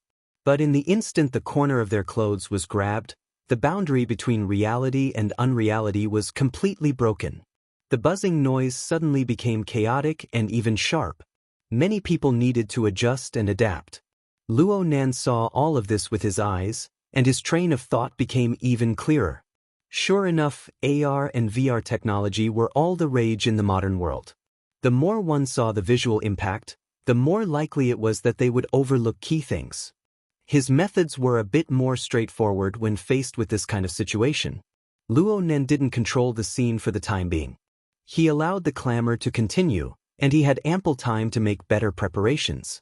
For example, he took out the suitcase with the notebook and drawing materials from the spatial fault. He let the notebook return to its original position, the exact same position as shown on the catalog of the auction items. In addition, he also had to admit that as the upper stage was moved away, the original stage was hastily replaced, and the large screen behind it was gone. The holographic projection equipment that was originally designed below was removed, and the chaos of overlapping space was behind it. Not to mention the visual effect, the subsequent presentation would also require some effort. Luo Nan looked at the suitcase. It was stuffed to the brim with black cloth. It was what Blood Demon called the secret deed book, and he had a new idea. He did it as soon as he thought of it. He snapped his fingers, and the secret deed book in the suitcase soared up like a living dragon. They connected and pounced onto the chaotic background curtain wall behind the stage. They twisted and unfolded, blocking it. How many secret deeds were there in total in a small suitcase? It was impossible to cover the area behind the stage no matter what. In fact, Luo Nan only used them to cover a single corner, and they were basically all used up. However, this unique drawing material, known to be handmade by High Lord Secret Deed, naturally had its own mystical aspects. Under the catalysis of Luo Nan's telepathic thoughts, the dark color of the book actually permeated to the two sides of the diagonal. Actually, this was the result of the special structural rules of the secret deed book spreading outwards. the surrounding dark chaos that Luo Nan had mobilized mixed together with the book.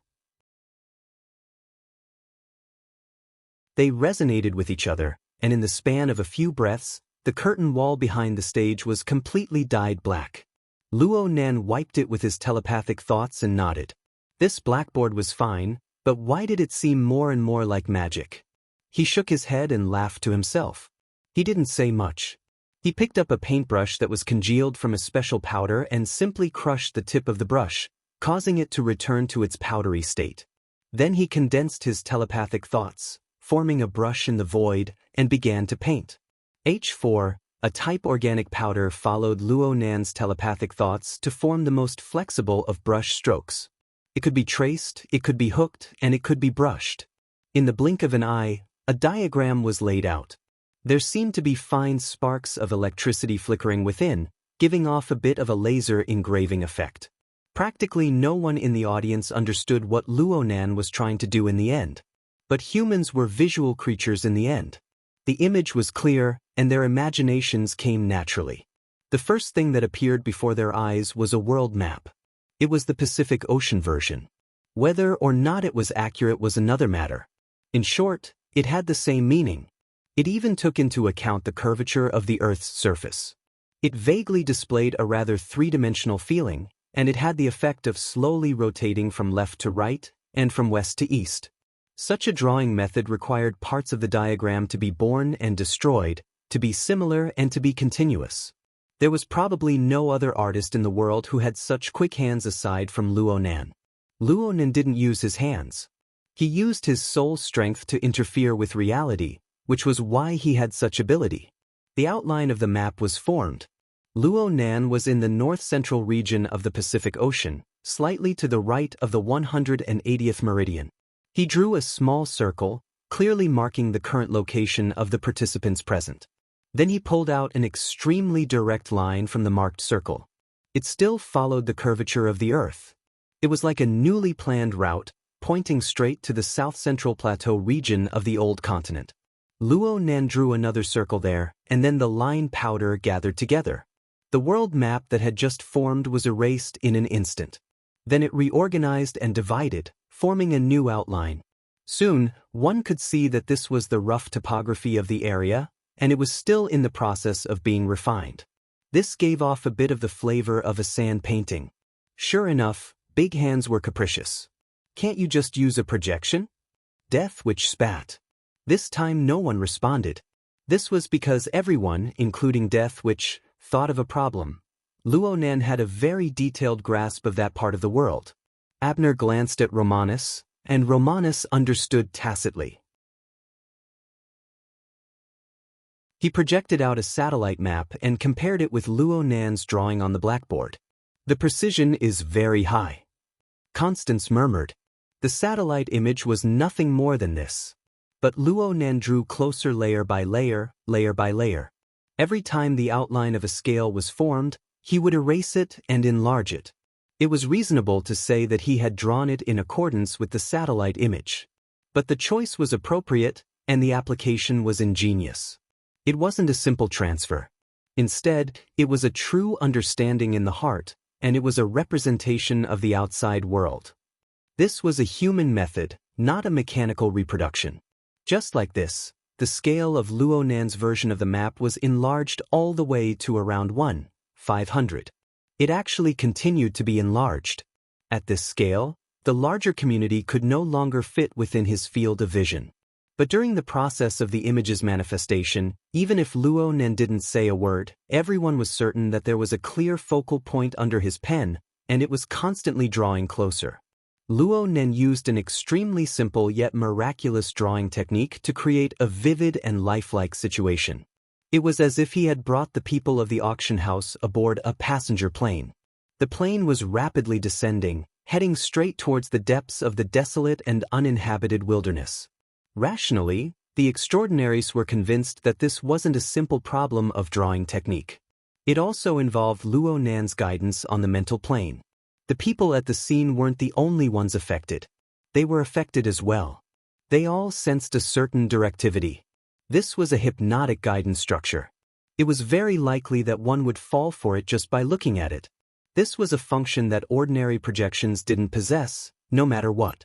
Looking at it this way, Luo Nan's insistence on drawing could be explained. Finally, Luo Nan's drawing of the image was fixed at a certain scale. Right now it was practically 1:1. From the perspective of the audience, they were just a bit further away. They were looking at a shore from a distant position. It was like the edge of some lake. That's right. Luo Nan's drawing of the image gave more and more details to support it. The ripples of the water were calm and slightly hazy, the towering mountains in the distance, the dark clouds in the sky, and the wild animals that came here to forage for food and water. There were even some species that possessed clear mutant characteristics. All of them decorated the surroundings. Luo Nan's sketching technique was displayed to the fullest in this moment. Though it was a simple drawing, it was extremely charming. The viewer just needed to have a bit of imagination to have the feeling of being immersed in the scene. Some people thought that they should be at the center of the lake according to this point of view. This was a bit like virtual reality. Luo Nan didn't even need to say anything at this time. The vast majority of people could guess that the location of the laboratory that was bound to the auction equipment was at a certain location in this wasteland. Actually, many people had already gotten wind of this beforehand. But with Luo Nan's drawing, it really seemed like the next step was the opening scene of the laboratory's door. There were already people who began to secretly memorize the various details displayed in the drawing. Some people simply took pictures, preparing to borrow some supercomputer resources to quickly restore and compare. They wanted to seize the initiative and give it a try. There must be a second to everything. One person takes the lead, and the crowd follows blindly. Even though everyone knew very well that Luo Nan didn't have any reason to easily reveal the location of the laboratory to the public in this manner, they couldn't stop someone from setting an example. Soon, all sorts of lights flashed behind Luo Nan, who was engrossed in drawing. The amount of data transmitted in the venue and the surroundings increased dramatically. This level of concentration is what I need. Luo Nan evaluated. Under the control of his telepathic thoughts, the scene on the curtain wall maintained a seemingly ordinary yet extremely extravagant dynamic effect. Though the mountains didn't move and the water didn't move, the wild animals that drank water by the lakeshore displayed rich details of their activities. Especially the considerable number of wild donkeys by the lakeshore. They swarmed endlessly and slowly moved along the lakeshore, gradually revealing new details that were obscured by their figures. Luo Nan turned around at this time.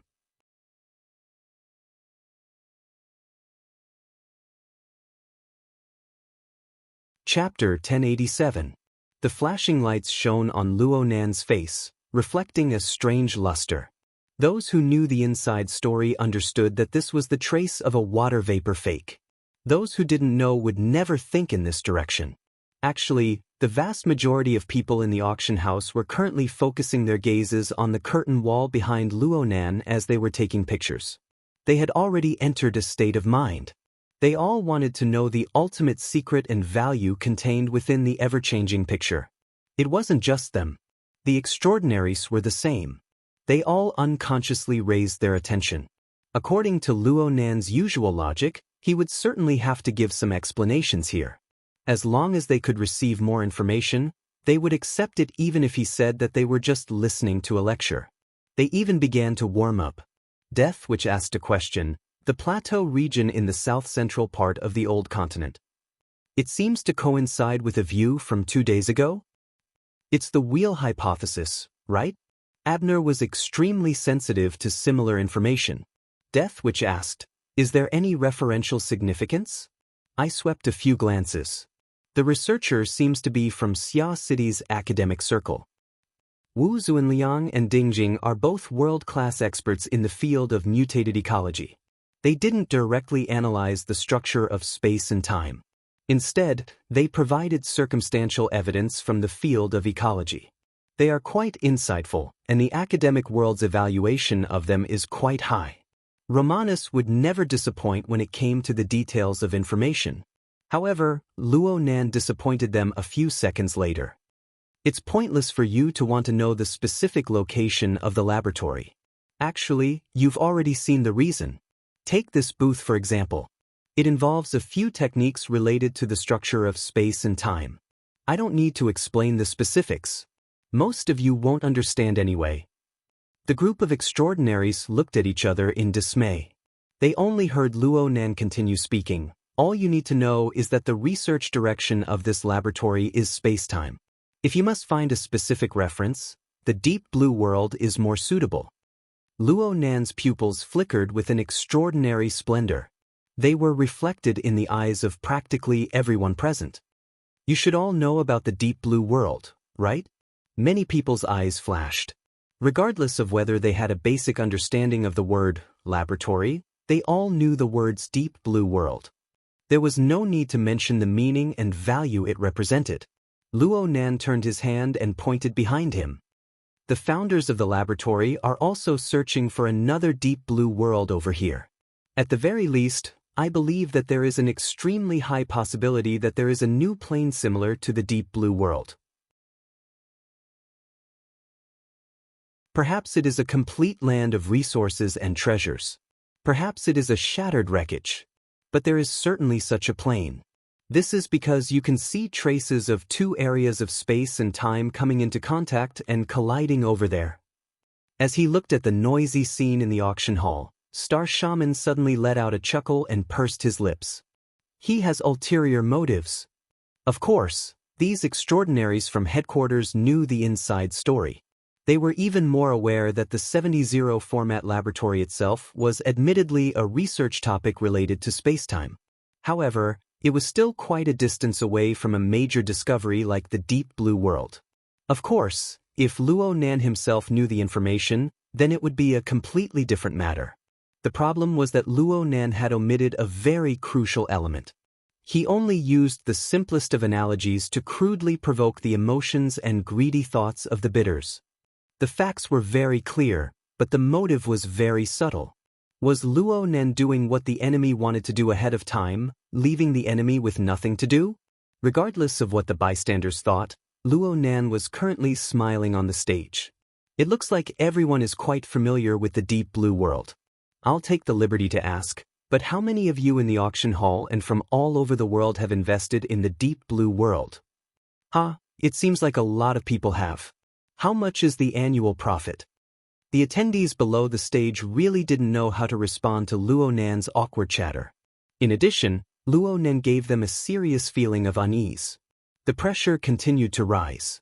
Some people's minds began to calm down from the temptation of the new plane. They felt that ensuring their own personal safety was the most reasonable choice. At the same time, the changes in the venue would inevitably attract the attention of the outside world. Security personnel continued to enter, and the order of the venue grew more and more chaotic. From this point of view, Luo Nan really wasn't a good controller of the venue. Luo Nan didn't seem to care. He didn't receive a response, so he simply called out names. He extended a finger and pointed at an old acquaintance. Mr. Hugging Women on both sides. How much profit can you get from that side every year? Everyone's gazes focused in that direction for a time. Unfortunately, that Mr. Hugging Women on both sides was taking advantage of the chaotic scene to abandon his two female companions. He was preparing to leave without a sound, but he was instantly nailed to the spot. In the end, that person was experienced in the ways of the world. He just closed his eyes and forced a smile onto his face. Need to pee. Actually, Boss Luo, the financial reports from Deep Blue always say the same thing. They're about to enter the period of investment returns. Finally, someone laughed along with him. The laughter spread over a small area, and the atmosphere in the auction hall became much livelier for a time. Luo Nan laughed as well. Looks like it's going to be very hard. But this makes me even more curious. Why is it that everyone in the deep blue world is able to develop it in an orderly manner, regardless of whether there are any profits or not? But when it comes to my side, there's no sign of anything yet, and there are already people stirring up trouble everywhere. The air in the auction hall suddenly turned cold. Luo Nan was no longer smiling. Everyone, if the coordinates of the deep blue world were placed before your eyes right now, the resources and profits there, Would you have the guts to do this? Would you be this proactive? Would you do this without Li Wei's permission? Oh, there are many among you who don't know him. There are also many who have come to support us. Forgive me for opening fire, but who told us to be in a capitalistic society? Everyone, how many of you don't have shares in Quantum Corporation, LCRF, Deep Blue, and the Apocalypse Project? These things have really given me quite a bit of trouble recently. Speaking of which, this is the driving force formed by the aggregation and circulation of capital under everyone's name. Sophistry. However, this appearance is the type that I admire. Blood Demon cackled loudly in the room. He applauded and applauded. That's right, these guys. What's the point of beating around the bush? Just directly slap them. The results will be the best. Zhang Yingying, who normally loved this sort of lively scene, found it a bit difficult to laugh. She shot a glance at Blood Demon and ridiculed him to herself. You're probably happy because he's pushing down the wall in a refreshing manner. It's true that Luo Nan's appearance is very refreshing, but how are we going to deal with the negative effects that follow? Don't look at the multimillionaires in the venue. They were bewildered and uneasy in front of Luo Nan. It was unknown how many people would feel resentment as long as Luo Nan made it through tonight. Not to mention the people who were watching the live broadcast from all over the world. In a certain sense, those who didn't come to participate were the true big shots. Perhaps the retaliation from that side would arrive before the auction was over. Zhang Yingying felt uneasy in her heart. She looked at Her Majesty Empress Wu. Her Majesty Empress Wu was no longer reading the Buddhist scriptures, nor was she looking at the situation of the venue on the large screen. She was a bit lost in her thoughts. Her gaze was directed at the cabin wall to the side. It was as if she wanted to see through these obstacles and see something. These were just Zhang Yingying's guesses. Then, Luo Nan's words and actions made her cry out in surprise. Frankly speaking, I really admire the driving force of capital.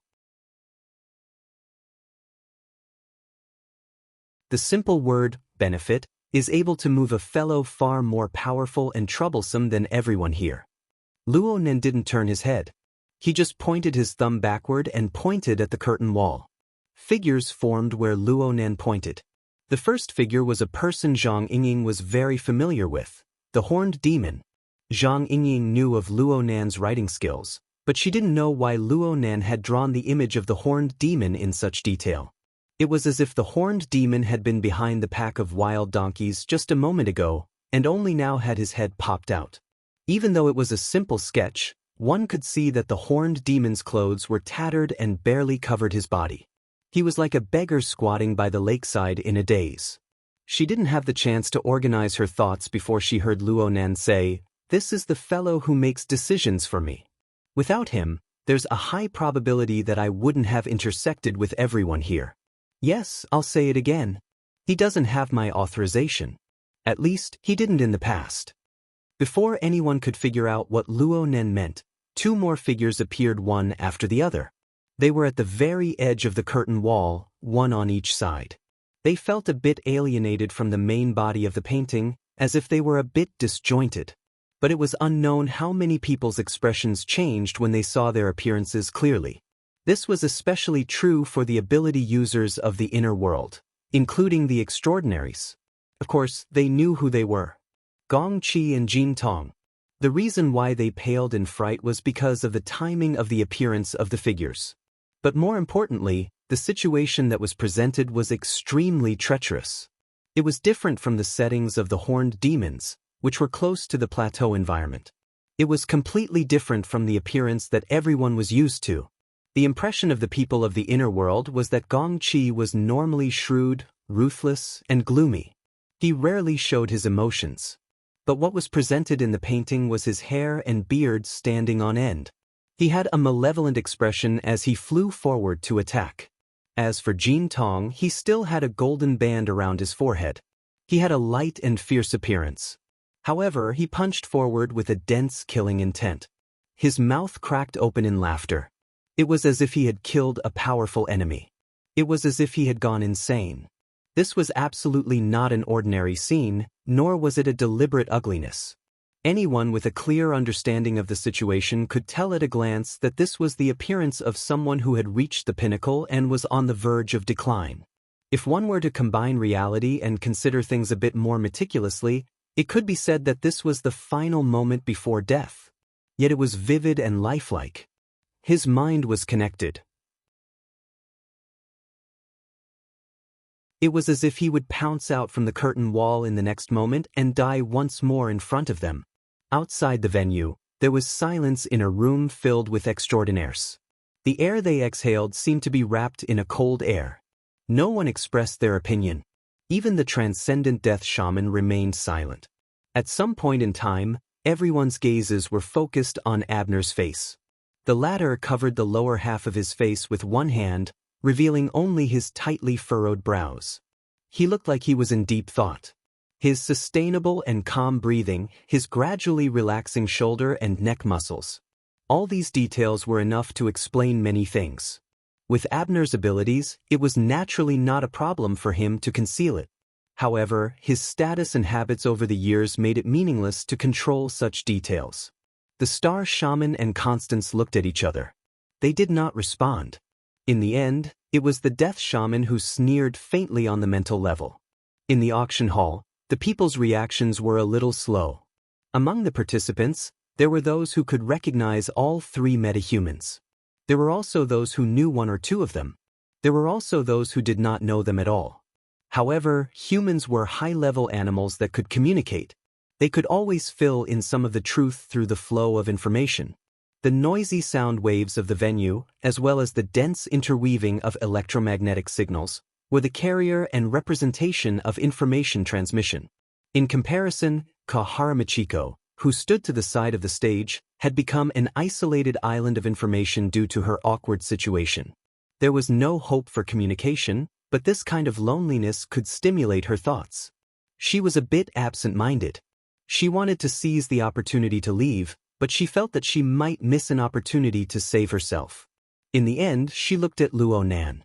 She looked at this young expert who had warped her fate.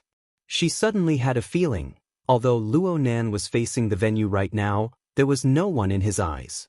Even if he were to engage in interaction, he was only following a script that had already been designed. He was walking step by step. This was not arrogance, nor was it rigidity. It was just that the situation had developed to this point. The conditions were ripe for success. There was no longer any leeway or possibility for change. Luo Nan made a large movement at this time. He was still facing the venue. His arms were extended and his thumbs were flipped backward. He tapped twice on the two deranged portraits on the two sides of the curtain wall. He appeared frivolous and casual, but it matched his age. Actually, the listing of these two names is a bit offensive. It's unrelated to the main topic. But a friend keeps urging me to not always present Buddha with borrowed flowers. He says that I should take the initiative to take out some decent auction items and join in the fun. So I'll deal with it for the time being. Of course, I know that most people are too lazy to bid right now. It's fine. We'll talk about this later. Luo Nan returned to the main topic, regardless of whether or not others understood the deeper meaning of his words. I just talked about the location of the laboratory and the object of research. Honestly speaking, I don't know much about what will happen next. If anyone knows and can provide me with the corresponding information, I will be very grateful. As for the person I specifically pointed out, yes. It's this fellow called Horned Demon. It's because he dug out the laboratory that had been sealed for over a decade. He tossed and turned it into a mess. Yeah, so I tossed him into a mess. This isn't the main point. The main point is that we can try to get a relatively true understanding of the laboratory through him. Truth be told, this is the first time I've tried this move. Even though I've prepared for several hours in advance, it's still hard to tell the success rate. It's normal to have a bit of risk. Everyone wants to leave. But it's a bit too late. Luo Nan's voice fell. He didn't care about the changes in the expressions of the bidders in the auction house. The creaking, trembling, and scraping sounds of the booth beneath Luo Nan's feet clearly intensified. At the same time, the curtain wall also undulated and swayed. The lines of powder that formed the picture seemed to be shaking off. In the image of the curtain wall, Gong Chi and Jin Tong were fine on the two sides, but the horned demon in the middle was greatly distorted. The highland lakeside environment that existed in the background was similarly distorted. But while it was distorted, it was gradually dyed with other colors, as if by magic. The color of the curtain grew lighter, and the lines of the picture gradually grew deeper. It was natural and clear. It was as if the whistling of the wind and the gurgling of water could be heard. It wasn't as if there really was wind. It brushed past the direction of the curtain wall. There really was water. It flowed out from the cracks in the booth. The auction house was in chaos. Order nearly collapsed from the moment Luonen said, "It's too late." Let's not talk about how these rich and powerful people, experts, and security personnel tossed and turned. There was no doubt about it. The cool wind that carried the smell of grass in the wasteland and the running water that suddenly reached their ankles had already made contact with each and every one of them. Cries of alarm rang out without end. Some people even yelled at Luonan, telling him not to go too far with his jokes. In fact, there were still people in the auction house who felt that this was very likely a kind of load-free virtual environment brought about by some sort of brilliant technology. But no matter what they thought, this experience, which was formed from real or fake sensations, was this. It was as if people were sitting in a large boat that was already leaking water. They were sailing toward the lake shore that was depicted, displayed, and warped by the curtain wall. Right in front of them was the horned demon. He stared blankly at the boat as it sailed over. He suddenly laughed inexplicably. The corner of his mouth split open all the way to the back, all the way to the area behind his ears that couldn't be seen. Just like that, his cheeks were torn apart, his head was torn apart, and at the same time, his entire body was torn into pieces. The screams grew louder, but the scene before their eyes didn't change according to the people's will. The horned demon's body was torn apart, but fine sparks of electricity leaped between every torn piece of flesh, bone, and internal organs. Yes, it was just like how Luonan's pen moved. The sparks of electricity weaved and crisscrossed densely within the empty areas of the shattered limbs. It formed a faint door curtain shape. In this way, a bewitching door was formed on the shore with flesh and bones as a support. The magneto-electric sparks formed a curtain. People moved toward this door. They could practically smell the stench of flesh and blood being torn apart. They got closer and closer to the densely woven sparks of electricity. Later on, the sparks of electricity leaped about to penetrate into their hearts and lungs. They pulled out the same components and fused them inside. Then, would their bodies be the same? Would they soon become the same as the horned demon? Fear quickly spread through the hearts of the 100 or so people present. The fear tightened, making it impossible for them to breathe. Their limbs went numb. As for whether it was the effects of suffocation or the consequences of being cut by the sparks of electricity. There were already security personnel who instinctively pulled out their guns, but they didn't have the courage to raise their guns and take aim. They were even absent-minded. Whether it was the rich, the experts, or the security personnel, their identities and values were all blurred at this moment. They were just helpless passengers on a broken ship that was about to sink. The ship was clearly about to reach the shore, but what they faced was an even more unknown and inexplicable terror. As the body of the ship moved forward, the door curtain of interweaving sparks of electricity and fire on the bewitching door gradually split open from the center. It was hard to see the original shape of the horned demon as it opened and closed. Instead, a pitch-black background that was completely different from the scene at the lakeside of the wasteland was gradually revealed within the hollow of the skeleton. Luo Nan snapped his fingers and the curtain wall, that had no sense of existence, shook violently once more. This time, the powder on the surface really did rustle and fall. A large area of the central region was shattered into pieces. Then it turned into a large amount of dust particles and transformed into a whistling sandstorm within the pitch-black background.